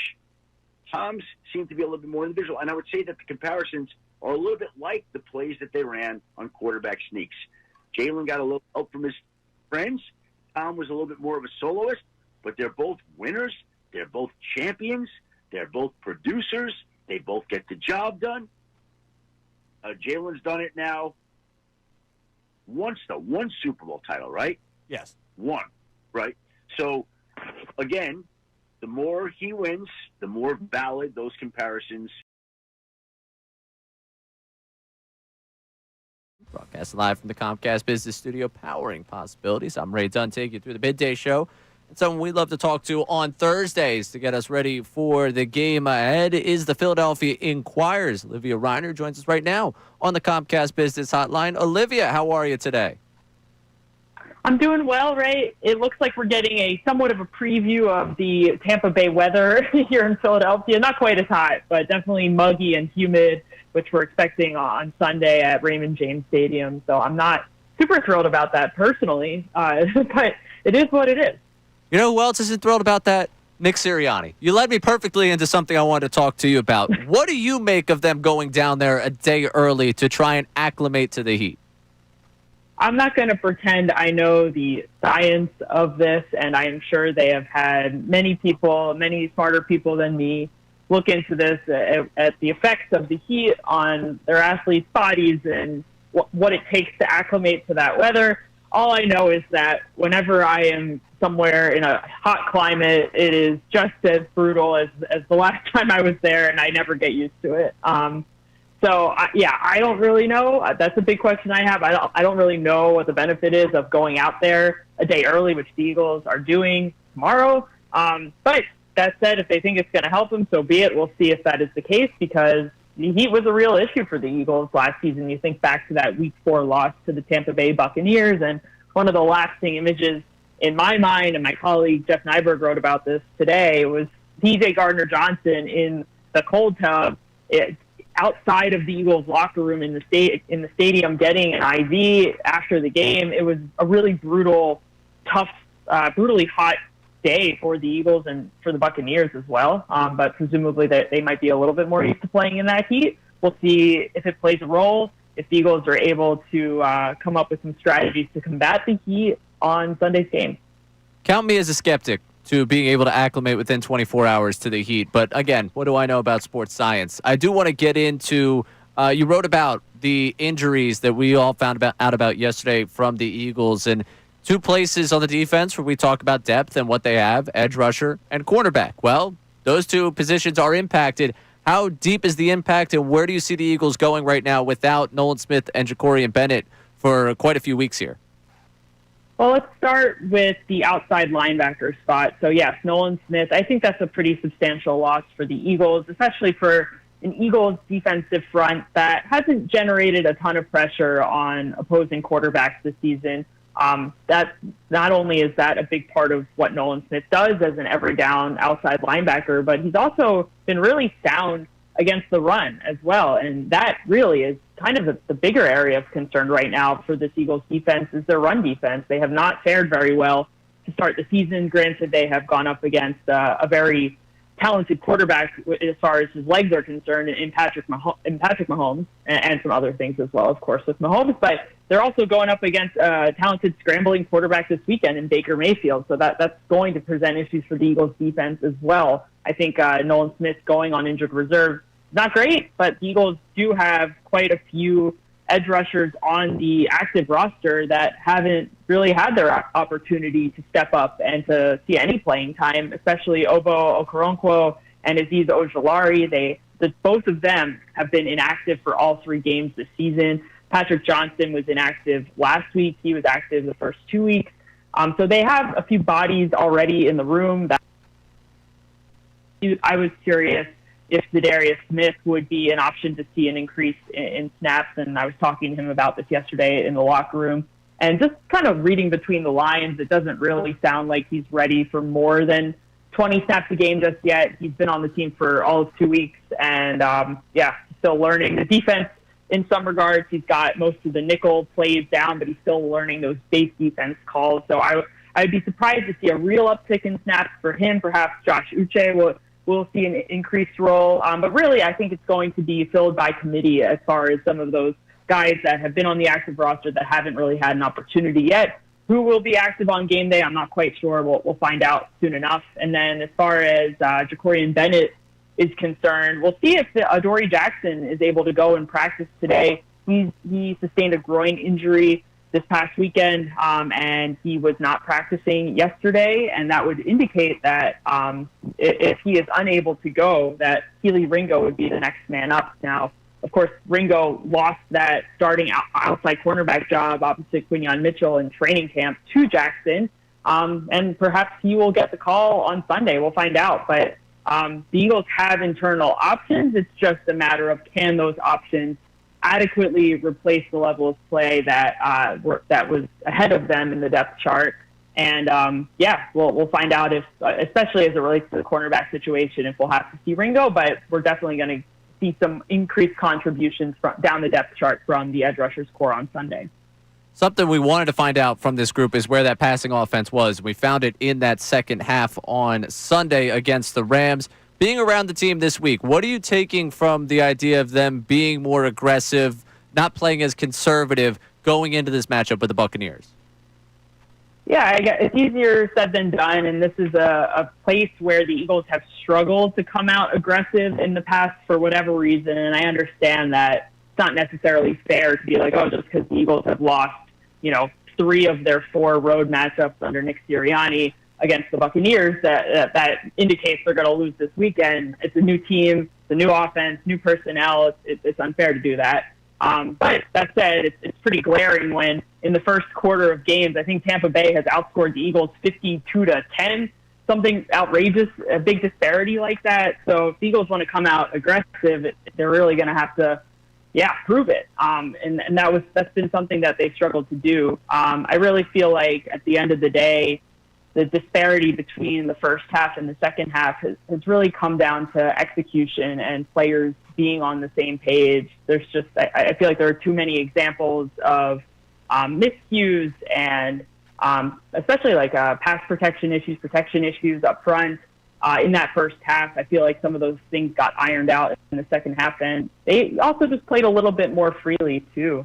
And that was something that Jaylen Hurts said yesterday, is that they just kind of were a little bit looser, and you saw big plays to A.J. Brown, to Devontae Smith, getting the ball in those guys' hands usually amounts to good things. So the Eagles need to find a way to not only be aggressive, but also to just execute better. Sometimes it's as easy as that. So it's a tall task against a good team, against a great defensive head coach in Todd Bowles that seems to have had Jaylen Hurts' number over the years. He really knows how to get under his skin in terms of pressuring him, blitzing him. So it's not going to be an easy task, but it's certainly encouraging that even if it wasn't, from the jump for the Eagles offense, we started to see that things start to click a little bit more as that game progressed.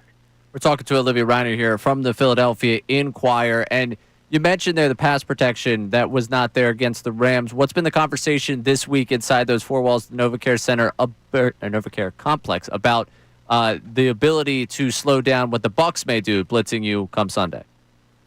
Yeah, I think everyone, once again, needs to just be on the same page, and that starts up front. And I think it'll certainly help getting Lane Johnson back. He, yesterday, I'll go back to even on Sunday, he spoke to my colleague, Jeff McClain, after the game, told him that he was dealing with a stinger and that he should be good to go for Sunday's game. Lo and behold, he was a limited participant in practice yesterday, so I think it's a good sign as the Eagles continue to practice this week regarding his availability on Sunday, and he's such a big part of what they do up front. Like, getting him back is certainly a net positive for that group. But yeah, I think it just, again, comes down to being on the same page and ensuring that there are adequate answers to the blitz baked into the plays that are called too. I think historically, I shouldn't say historically, in recent history, perhaps, we haven't always seen that with the Eagles offense, and Jaylen Hurts having like those obvious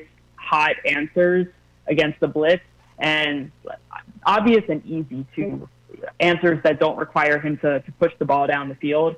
And I think we saw a couple glimpses of situations where he was blitzed in Sunday's game against the Rams, where he didn't always have an obvious, easy option. And so the Eagles, I think it's going to be imperative for them this upcoming week to have answers that Hurts is comfortable with and easy ways for him to get the ball out quickly. I think that's going to be the key for him, as it has been in the past, is just getting that ball out quickly to his receivers. And a big part of that is not only making sure that the receivers are on the same page, executing their assignments, but also that there are obvious answers within those play calls too. All right, Olivia, the big question. When you look towards Sunday, what's your lean in this game?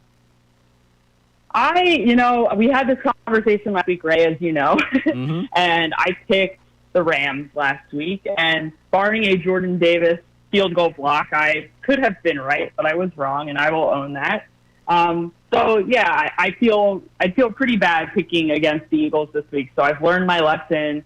I am going to go with the Eagles this week, but regardless of what happened last week, when we made our season predictions for the year ahead of the season, I picked this game as a win for the Eagles. Granted, we don't know, of course, how the team is going to be clicking at that point in the year, and by no means are the Eagles where they want to be right now. I think everyone knows that, but I think we saw some encouraging signs against the Rams. I have no doubt in my mind that I think the Eagles will be better prepared this week going into a place that has caused them issues in the past. I'm not 100% confident, I suppose, in this prediction for this week, but for now, because I've been proved wrong, I feel like I have to pick the Eagles. I wasn't going to bring it up. I wasn't going to say anything. You were not the only one, by the way. We talked to Tim McManus. He took the Rams. We talked to Andrew DeCecco. He took the Rams. So you were not the only one last week that was on the wrong side of that one. Listen, I'm happy to own my choices. That's part of the job.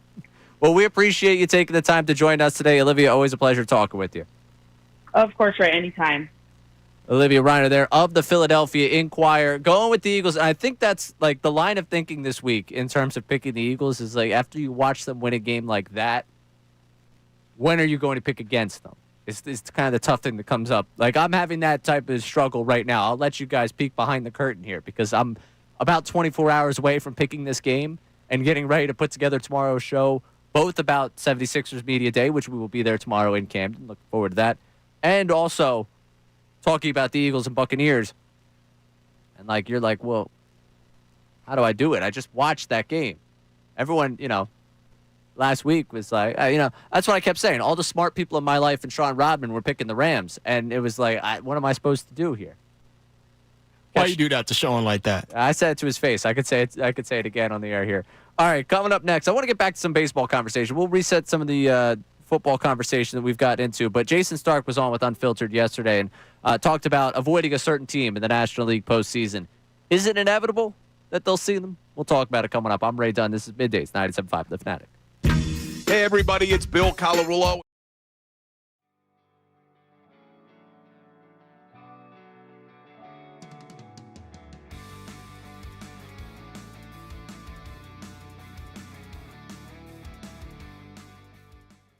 I can say the same thing that Jaylen Hurts earned his right to have that moment on the sideline because he's the damn Super Bowl MVP. Yes. And he won that Super Bowl. Obviously, the defense was tremendous, but by throwing the football last year. You saw the second half, a totally different Eagles team from the first two games, but the same Eagles team from the last two games of 2024 when they won the conference championship in the Super Bowl. Quote that, damn it.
I'm still in awe that they found a way to win this football game. Jordan It's Davis incredible. got some big paws, man. Incredible. Listen, it wasn't only Jordan Davis and Jalen Carter getting the blocked field goals. I love it, and great plays by them. But it was also the film study coming in that they knew the launch angle from the kicker. They knew exactly where to line up over that guard, how they were going to get pressure and then immediately get their hands up. It was just, it's incredible. A lot of guys will just mail it in on special teams, just mail it in on a field goal block. Well, they certainly didn't mail it in. As a matter of fact, I mean, that to me seems like this is one of those plays where Nick has taken very seriously in practice. And look at what happened. 2 blocked field goals? That doesn't happen in this game. How about this? So our man Tim McManus, who joins the show every Thursday, covers the Eagles for ESPN, he tweeted out, the last time the Eagles blocked 2 field goals in a single game, it was exactly 50 years ago to the day of yesterday's game. Was it really? September 21st, 1975 against the New York Giants. 50 years to the day. Gives a new meaning to that song. It was the 21st night of September.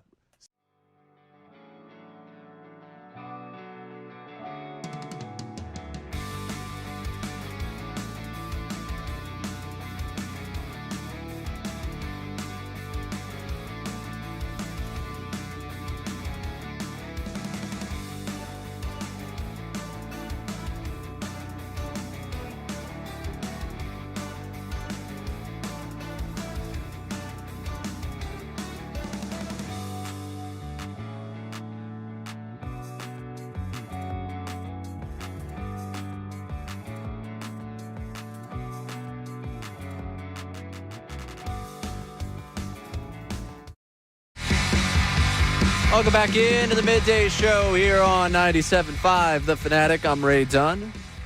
I got to say, inconsistent week from our guy Brandon Thutz back there at the YouTube station. I love him. You know, I mentioned that earlier. You know, when I talk about him, I'm like, that's my younger brother. You know, that's my younger brother in here. Because he is so young. For like the people that are like, oh yeah, wow, Ray, you're really young to be what you're doing what you're doing. That's like, I can't even, when he started here, I was like, yeah, I'll take him out for like lunch, you know, get a drink. You can't. Nope. You're not allowed. That's legally, you're not allowed. Yeah. And unfortunately, him and I share the same birthday. Oh, really? Yeah. That's cool. He just told me that I'm old and that he still has room to peak. Yeah, sure, man. Whatever you say, Nuts. Yeah. You know how he goes. Yeah. But he was complaining to me earlier this week that I had talked too much about the pulled hamstring. And then I had to hustle back here because I was nearly late getting back from the break. And so got a little jog going getting back here. It's like, how's the hamstring? It's like, well, now you're setting me up to talk about the hamstring. It's still not great. Still haven't really tested it out, though. Still a little tender? I still haven't tested it out. So we'll see how it goes. I'll be sure to keep the people updated because I know the people are very, very excited to hear about it. just going back to where we've been with this Eagles team, the biggest thing people want to talk about today is the way they're handling the Heat, which is really interesting to me. That's the talking point that's stuck with everyone ahead of the Bucks. I think there is this, like after last week, there is that like reluctance of like, if I start asking questions about this Eagles team, is it even worth it because they were able to come back from that? And I think for some people, questioning things is maybe a little off the table this week when they talk about this team. But I'm certainly questioning the way they're dealing with the Heat. The Heat, to me, they're going down the day early. Like, good for you. I don't think it's necessarily a mistake. I just don't think it's going to do much for you. And I guess I can't really quantify that. Unlike, like, if they win, I'm setting myself in a no-win scenario here.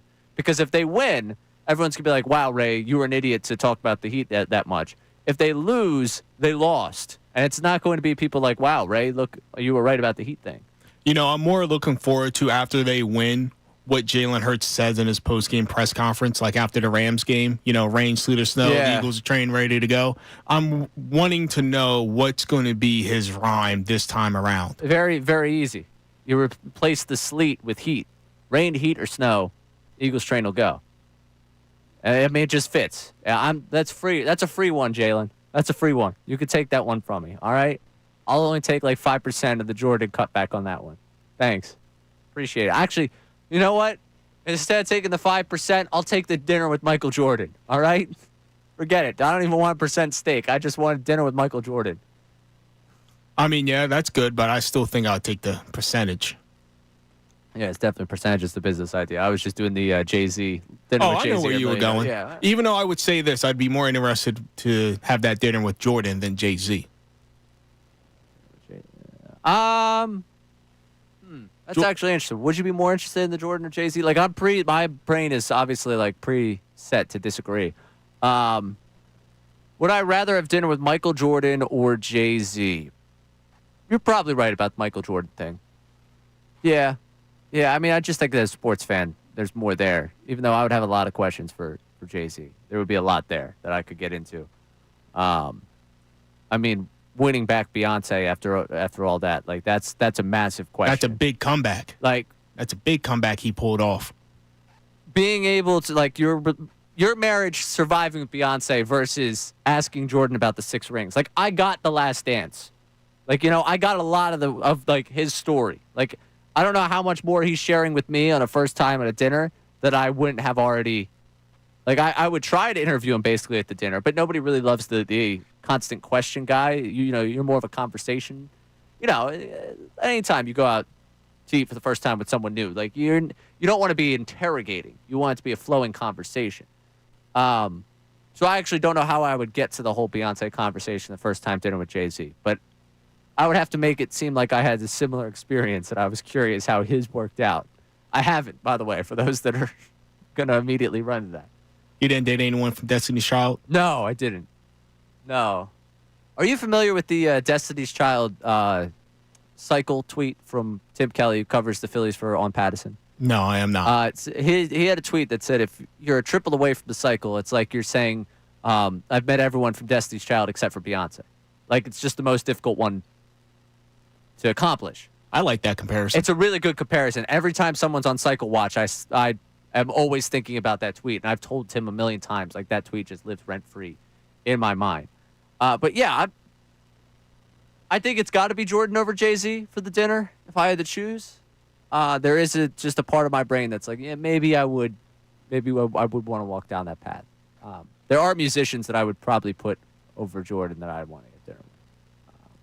I think everyone can guess one of them at least. But coming up, I want to get to this, and I know I teased this, and we'll get to it in a second. Jason Stark mentioned yesterday on Unfiltered that the Dodgers were the ones to avoid for the Phillies, and that's not exactly a scorcher given what's happening with that 6th seed right now, and I'll get into where things lie with that last wild card spot coming up because it's feeble right now to watch that last wild card spot. I watched the Mets-Cubs after the Phillies game last night. Whew. I got a text from my brother. Check out the Pirates-Reds game. Yikes. I mean, right now, these teams are handing the playoff spot to each other, and nobody wants to take it. It's really impressive to watch. Very, very impressive to watch. Is there a team that can take down the Dodgers?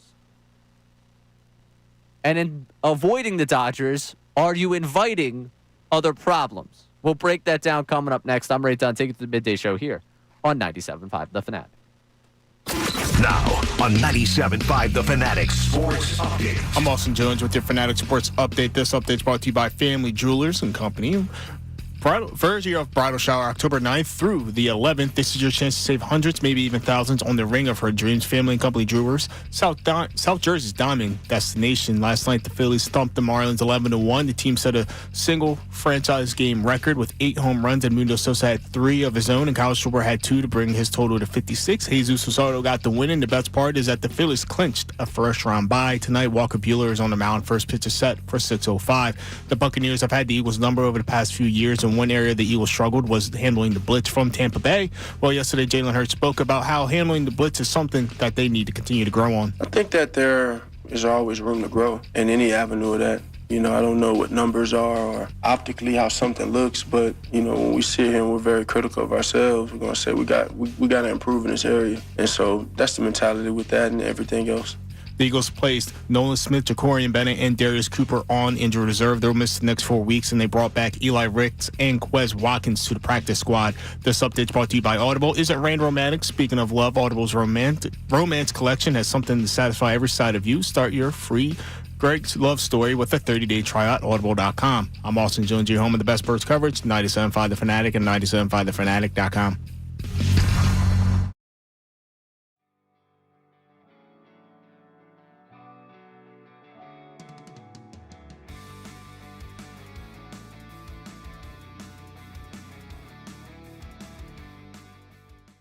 Jaylen Hurts just had to take charge. And nothing makes me happier. Nothing that I'm taking away from yesterday makes me happier than seeing Jaylen Hurts get fiery, get a little angry, and literally telling his offensive coordinator, this is how it's run. Yeah. Period. No spin job, no nothing. This is how it's run. You don't have to be a lip reader to be able to see what he said. Yeah, it was pretty clear.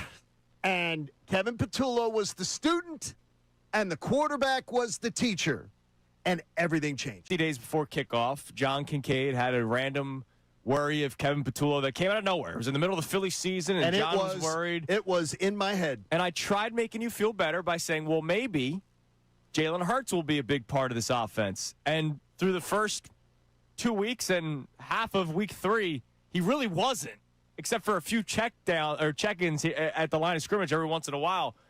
But to your point, that moment yesterday, Jaylen took over. And for all the Jaylen Hurts naysayers, for all the doubters, for all the, hey, he's only good because of the players around him, that was the Jaylen Hurts second half yesterday. Obviously, credit to the defense holding the Rams to only 7 points. But what Jaylen Hurts did in that second half yesterday is why you feel so comfortable.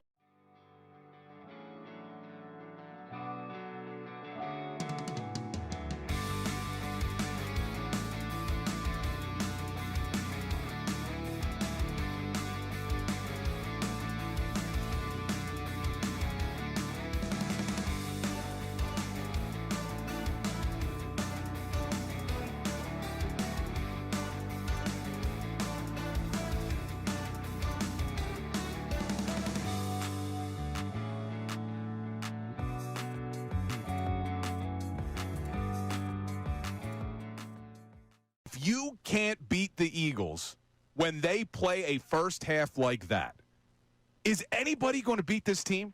And that's not even hyperbole. I mean, it's not going to be easy. Listen to this, Ricky.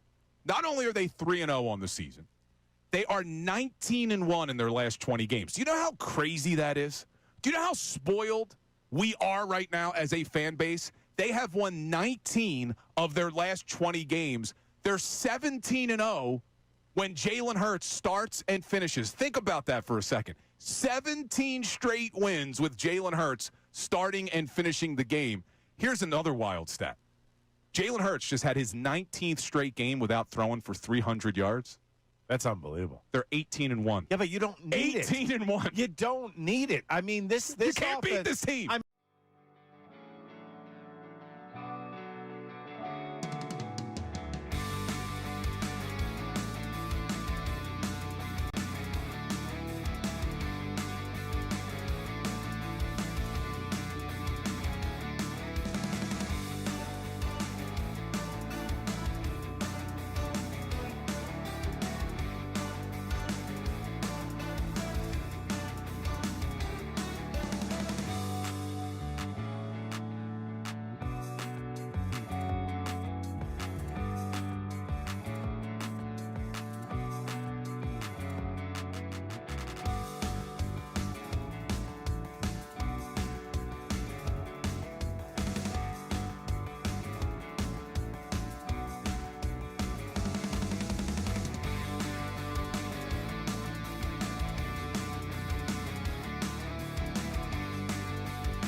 Jaylen Hurts just back in middays here on 97.5 The Fanatic. Unfiltered coming your way in just over a half hour. In about 3 hours' time, they're having a special guest in the studio at 4:30. Billy C wants me to let you know to tune into that on Ricky's radio show. So today, 4:30 on Ricky's radio show, you got a special guest in the studio. You want to be tuned in for that here on The Fanatic.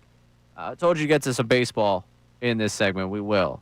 There was someone that wanted to know. Bill Reds wanted to ask what musician I would get dinner with over Jordan. Do you want to guess? I feel like you have a good guess here. Kendrick Lamar. Yeah, that would be the guess. That would be correct. I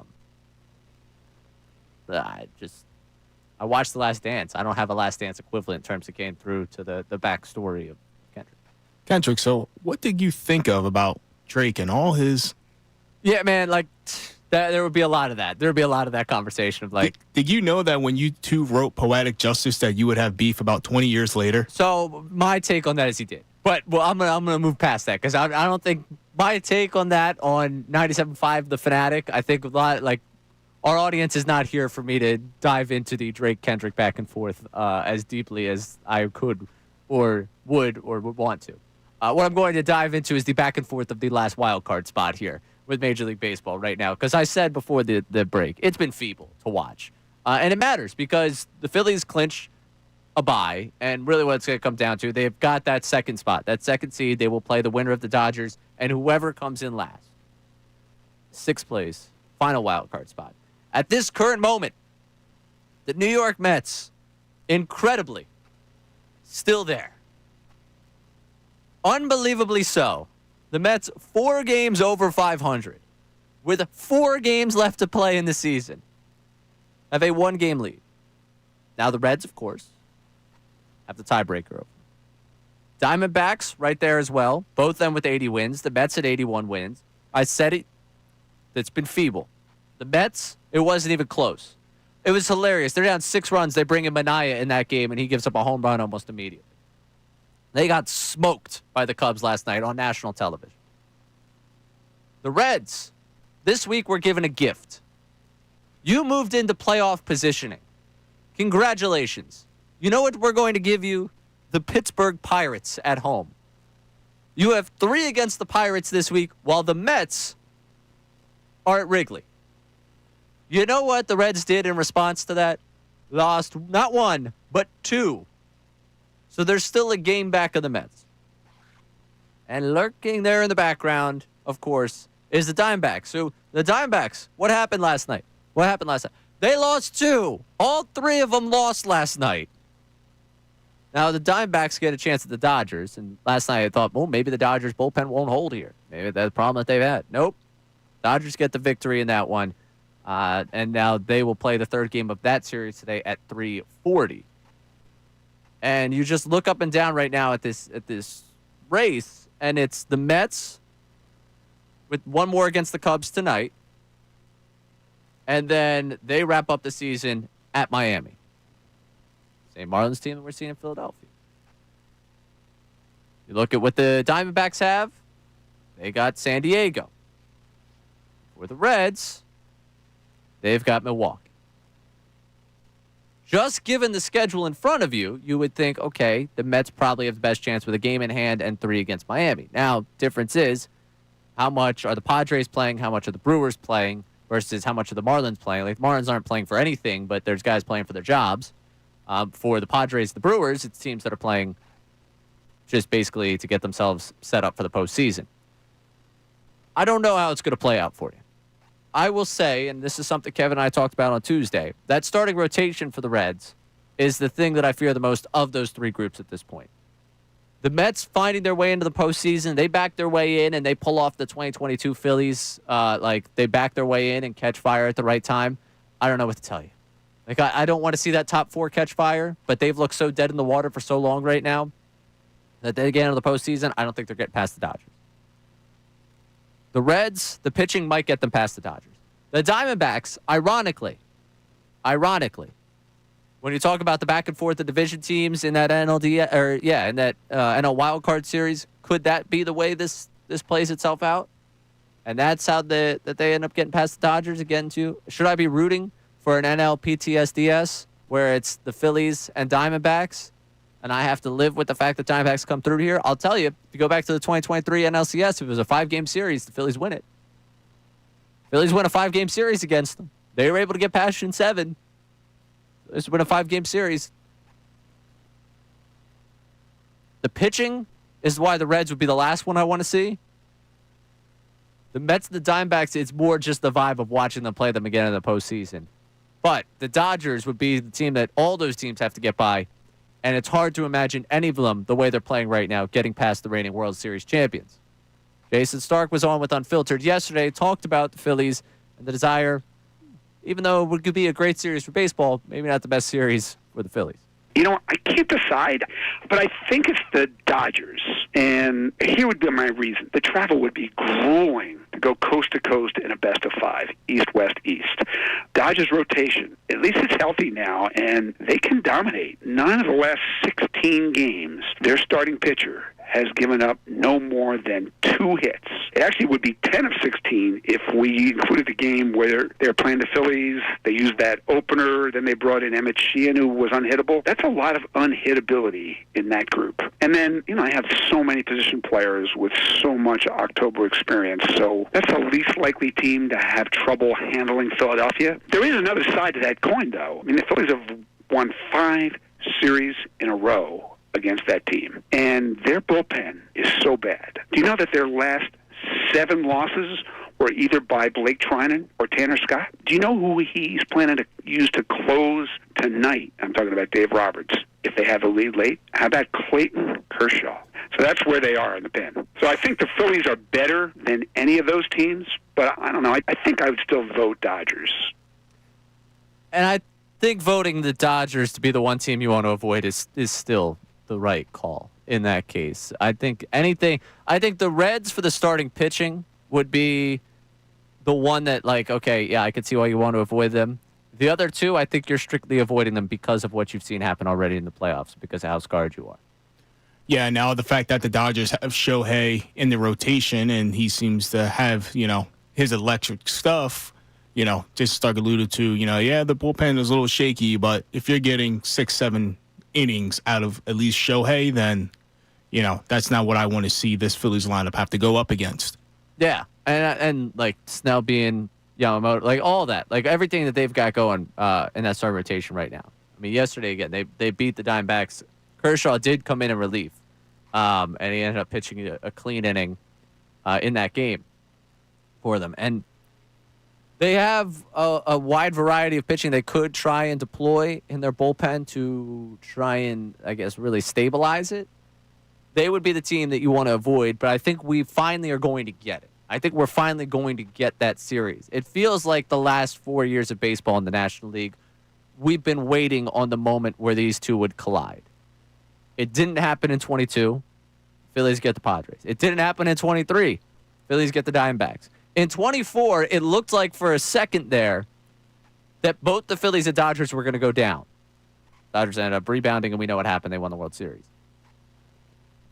But they also were the two teams that were like, oh, yeah. Like, I remember that July series that they take from them last year, where it was in 2024, where it's like, yeah, this could be a preview of things to come in October. I think we're finally going to get that Classic Series.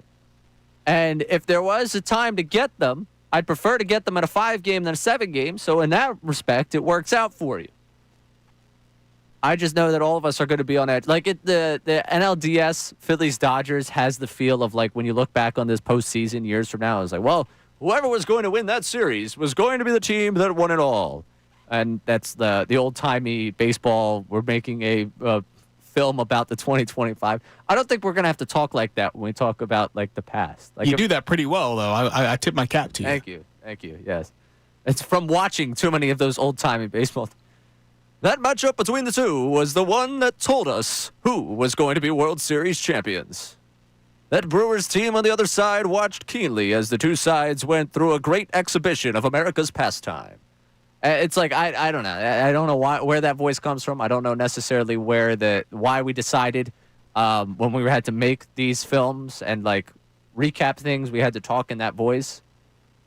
And maybe, is there a voice like right now? Like, is there a certain presentation that like will stick out as one of the 20s because, like anything that's like 20th century, I just think of that game was. It's I don't know. Is it the NFL films in me?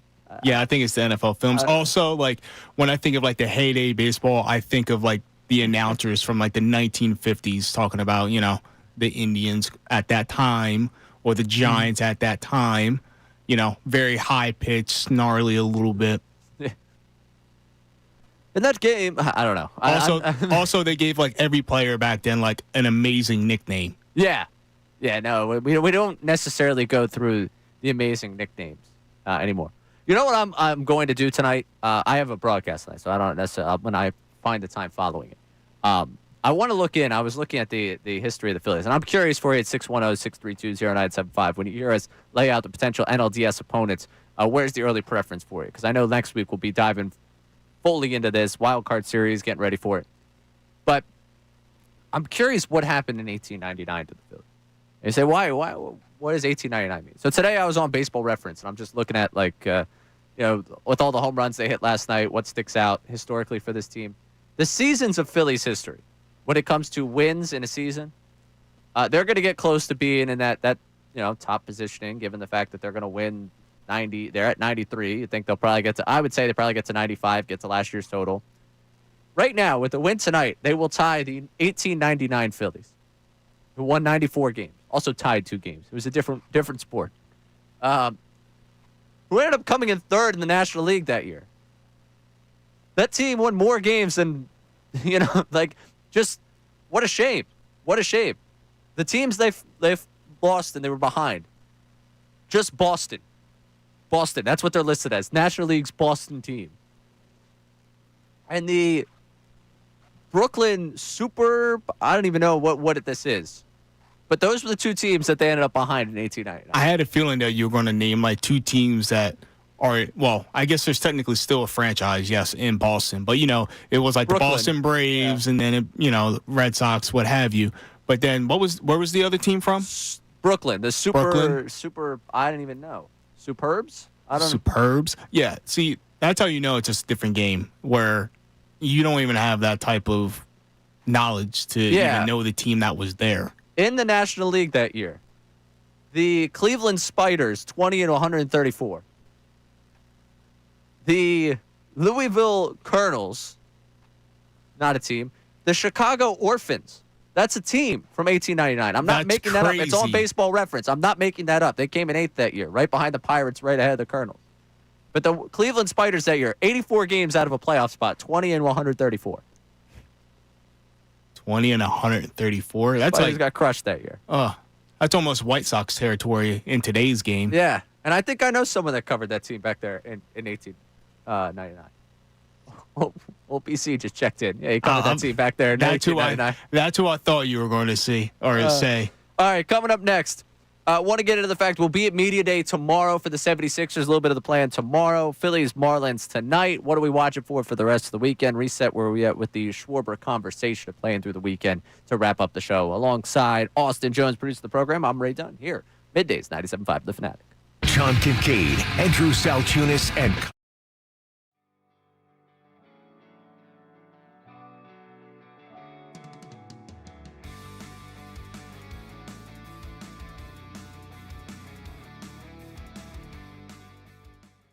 I can say the same thing that Jaylen Hurts earned his right to have that moment on the sideline because he's the damn Super Bowl MVP. Yes. And he won that Super Bowl. Obviously, the defense was tremendous, but by throwing the football last year. You saw the second half, a totally different Eagles team from the first 2 games, but the same Eagles team from the last 2 games of 2024 when they won the conference championship in the Super Bowl. Quote that, damn it.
I'm still in awe that they found a way to win this football game.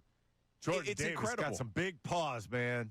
Incredible. Listen, it wasn't only Jordan Davis and Jaylen Carter getting the blocked field goals. I love it, and great plays by them.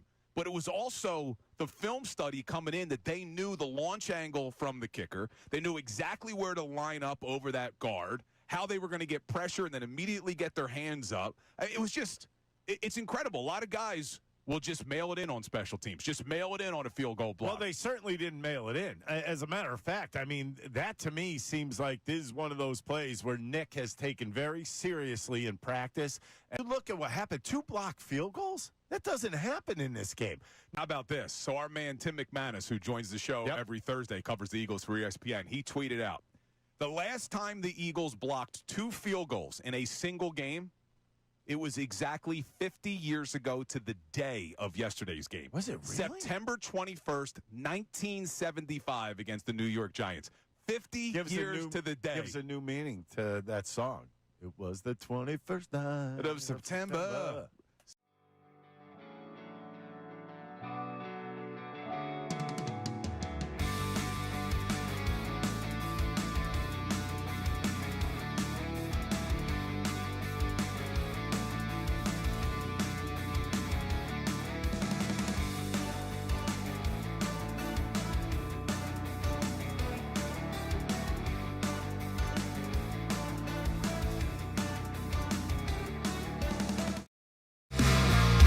Welcome back in here. Midday Show, final segment with us. I'm Ray Dunn. And I want to follow up on the end of that conversation, the 1899 National League, just for fun here, Austin Jones.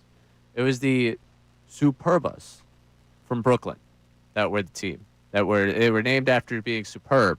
And that was one of the precursors to the Dodgers. It was a Dodgers name before. Of course, you know why they were named the Dodgers, because of people that were going to the stadium that were getting hit by trolleys. They called them Trolley Dodgers, and that's how the Dodgers got their name back there in Brooklyn all those years ago. If you didn't know that, now you do. You're welcome. A lot of people think, wow, this young guy's got nothing going on up there in his brain, and they'd be right for most days, but not today. Hey, I appreciate the history lesson because I was not up to snuff on that. The first name for Brooklyn, for the Dodgers, the Brooklyn Bridegrooms.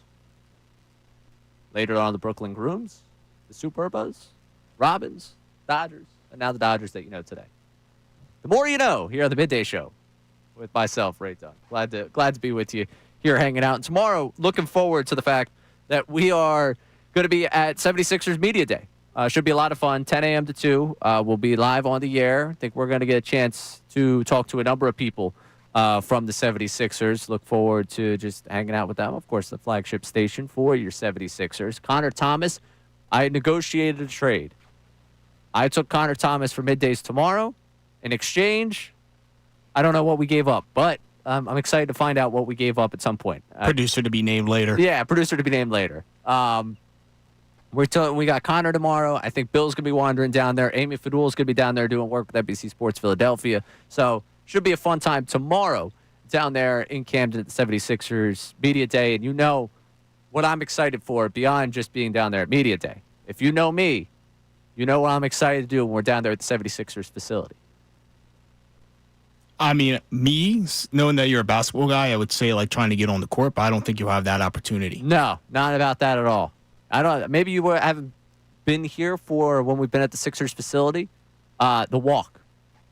I'm taking it over the bridge because, I'm in Northern Liberties. Oh, okay. So you're just going to... Yeah, be early. Get up a little bit earlier tomorrow. It over? Yeah, go grab myself a cup of coffee, get the exercise in. I'm going to get to 10K steps like that. Cup of coffee in the morning, yeah.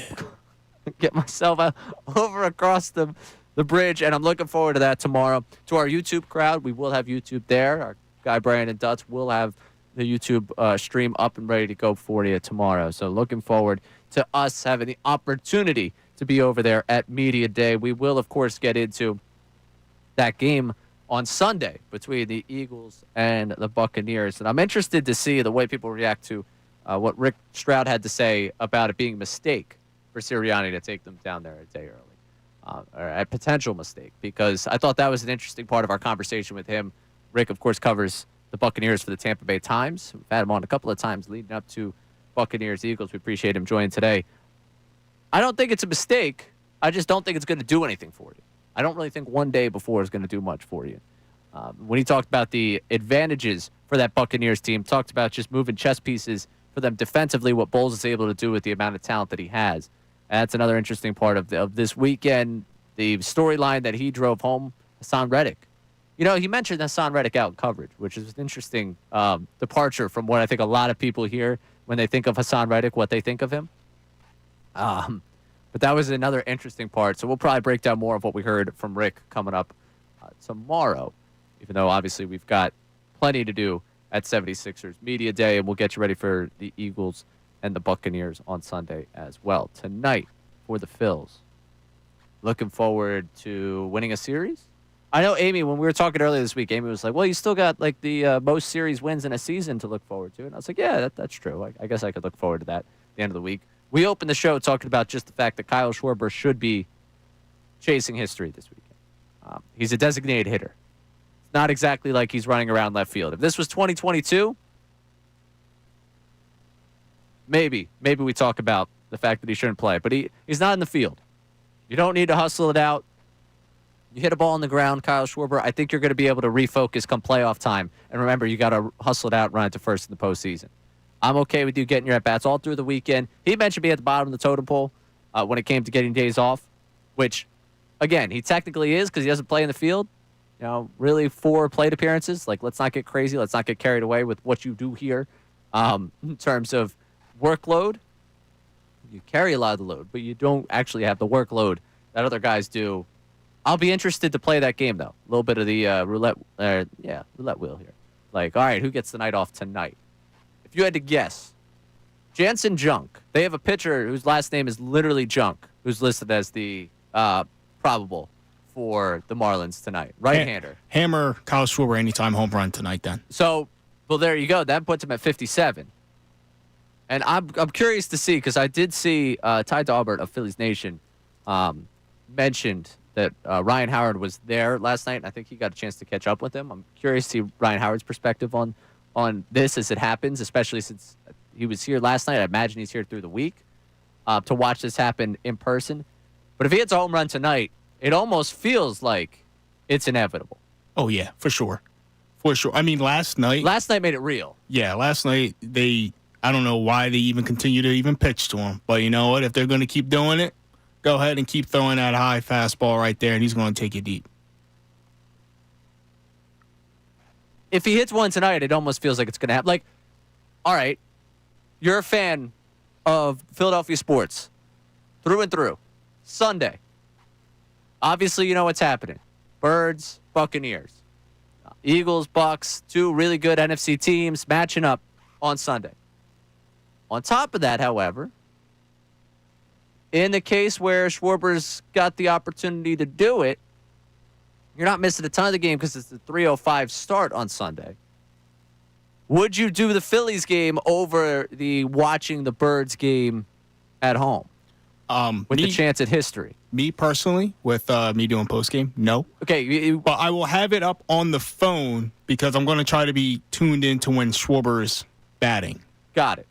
Now, if Schwarber was really, really a good Philadelphian, a good Eagles fan, he would just take care of this over the next 3 days and give us nothing to worry about come Sunday. Or does he just wait until maybe around like 6 o'clock? I mean, again, I'll be working, but for those that are, free all these the rest scenarios, of the evening. Yeah, all these scenarios play out as if you're a normal person. If I'm normal we're not person, normal. No, we're not. We're not. On and off the field. No, yeah, for real. I mean, come on, Schwarbs. If you're gonna knock it out, like let's do 3 home runs tonight. You know. Well, you're going, so that you're biased. Greedy, you're biased greedy. in that sense. I don't have plans for tomorrow night yet, which I don't know. Joe Ryan's a good pitcher. I don't know. Part of me wants to be like, yeah, maybe I'll go down tomorrow night. If he hits one tonight, there's a good chance I'm buying the ticket for tomorrow night. I have something Saturday, and obviously I've got to be prepared for Monday, Birds, Bucks. So I think you should buy that ticket now because if he does do it, then, I mean, if money's no problem for you right now, I understand. It's still a little issue for me. So it's like if I buy it now, it'll probably be more affordable than it would be tomorrow when he does hit a home run tonight. When he does. Yeah, I mean, I'll be sitting there tonight when it happens. I'll just quickly, all right, move the money around, just quickly buy that ticket before the prices go up, before the person selling it realizes what they're selling. I don't know. It's an interesting conundrum for people. If Sunday the chance to break the record is there, you just have the Birds game on the phone and sit there at Citizens Bank Park? It doesn't sound like a bad Sunday to me. No, it sounds phenomenal. But I'll be interested to see the way people decide on that one. I imagine that's fan appreciation also. Final home game for sure. Yeah. So. They'll get a nice gift and a record and an Eagles win. We'll see. We'll see what happens. We'll see what happens with it going on this weekend. But tonight, Phils and the Marlins in the final game of that series. Chance to take that series, get to 94 wins, tie that illustrious 1899 team. Now, Austin, this is a little inside radio. My call screener is down, so you just got to let me know the out time here. When we got to be out here, because 154.28. All right, 154.20. Wonderful. Yeah, I got nothing in front of me. I got a loading screen. So I needed that to be able to see, because we don't want to interrupt the television people. Bills already came in once. If we go 1 second over time, he might come in here and kick my butt. So help me if we interrupt the people on television coming up after us. I mean, that would be the worst. That would be just absolutely unacceptable. Again, I would probably be taken out of here by a number of people that I didn't even realize worked here if I interrupted at all anything going on Unfiltered. Which, speaking of Unfiltered, today at 4:30, they have a special guest coming into the studio. They're very excited about this. We're very excited about this. So I just want to tell you that at 4:30, tune in. They've continued to tell me, hey, man, let the people know. So I'm letting the people know. You have to use your platform for what you want to be delivered here. And at 4:30, there is apparently a special guest coming in the studio with Unfiltered. So be sure to tune in for that later on today. Like I said, for us, tomorrow I get to hang out with Billy C for an hour down there at Sixers Media Day. We'll obviously talk Bucks and Birds. Connor Thomas joining us on the show for all 4 hours tomorrow. And we'll get you set for the Sixers season. And for Sixers Media Day, look forward to being down there as well. So Phillies, Marlins tonight. That's got to be a brutal name for a pitcher. Junk. To be. Yeah, that's terrible. And he plays, as a pitcher. Yeah, that's it. You could be an outfielder called Junk, but to be a pitcher called Junk is. It's just, junk and baseball just never mixed. You know what I mean? Like, yeah, that guy's throwing junk today. Yeah. Like, oh, look, that pitcher, he's junk. No, he's literally junk. Like, what do you mean? And they're like, the name. What? That's literally who he is. So. Hey, some people got some names that you just got to rock out. That's all. Fair enough. But we'll see what tonight brings for the Phils. Chance to get to 94 wins. And I just can't wait to see what it brings for the rest of baseball in that last wild card spot. Because right now there's a rain delay in Pirates-Reds. That game already underway. Later on today, you get Mets-Cubs at 7:40 out at Wrigley. And where was the other one? Oh, Diamondbacks-Dodgers. That's right, 3:40 today out at Chase Field. All those teams losing yesterday. It would be nice if someone decided they wanted that last wild card spot. Well, the real baseball team that wants a wild card, please step up. Please. And that's all we got for you today. Thanks, everyone, for hanging out with us. Austin, great work today. Tomorrow, it's Sixers Media Day. I'm Ray Dunn. Hope to talk to you again real soon right here, 97.5 The Fanatic.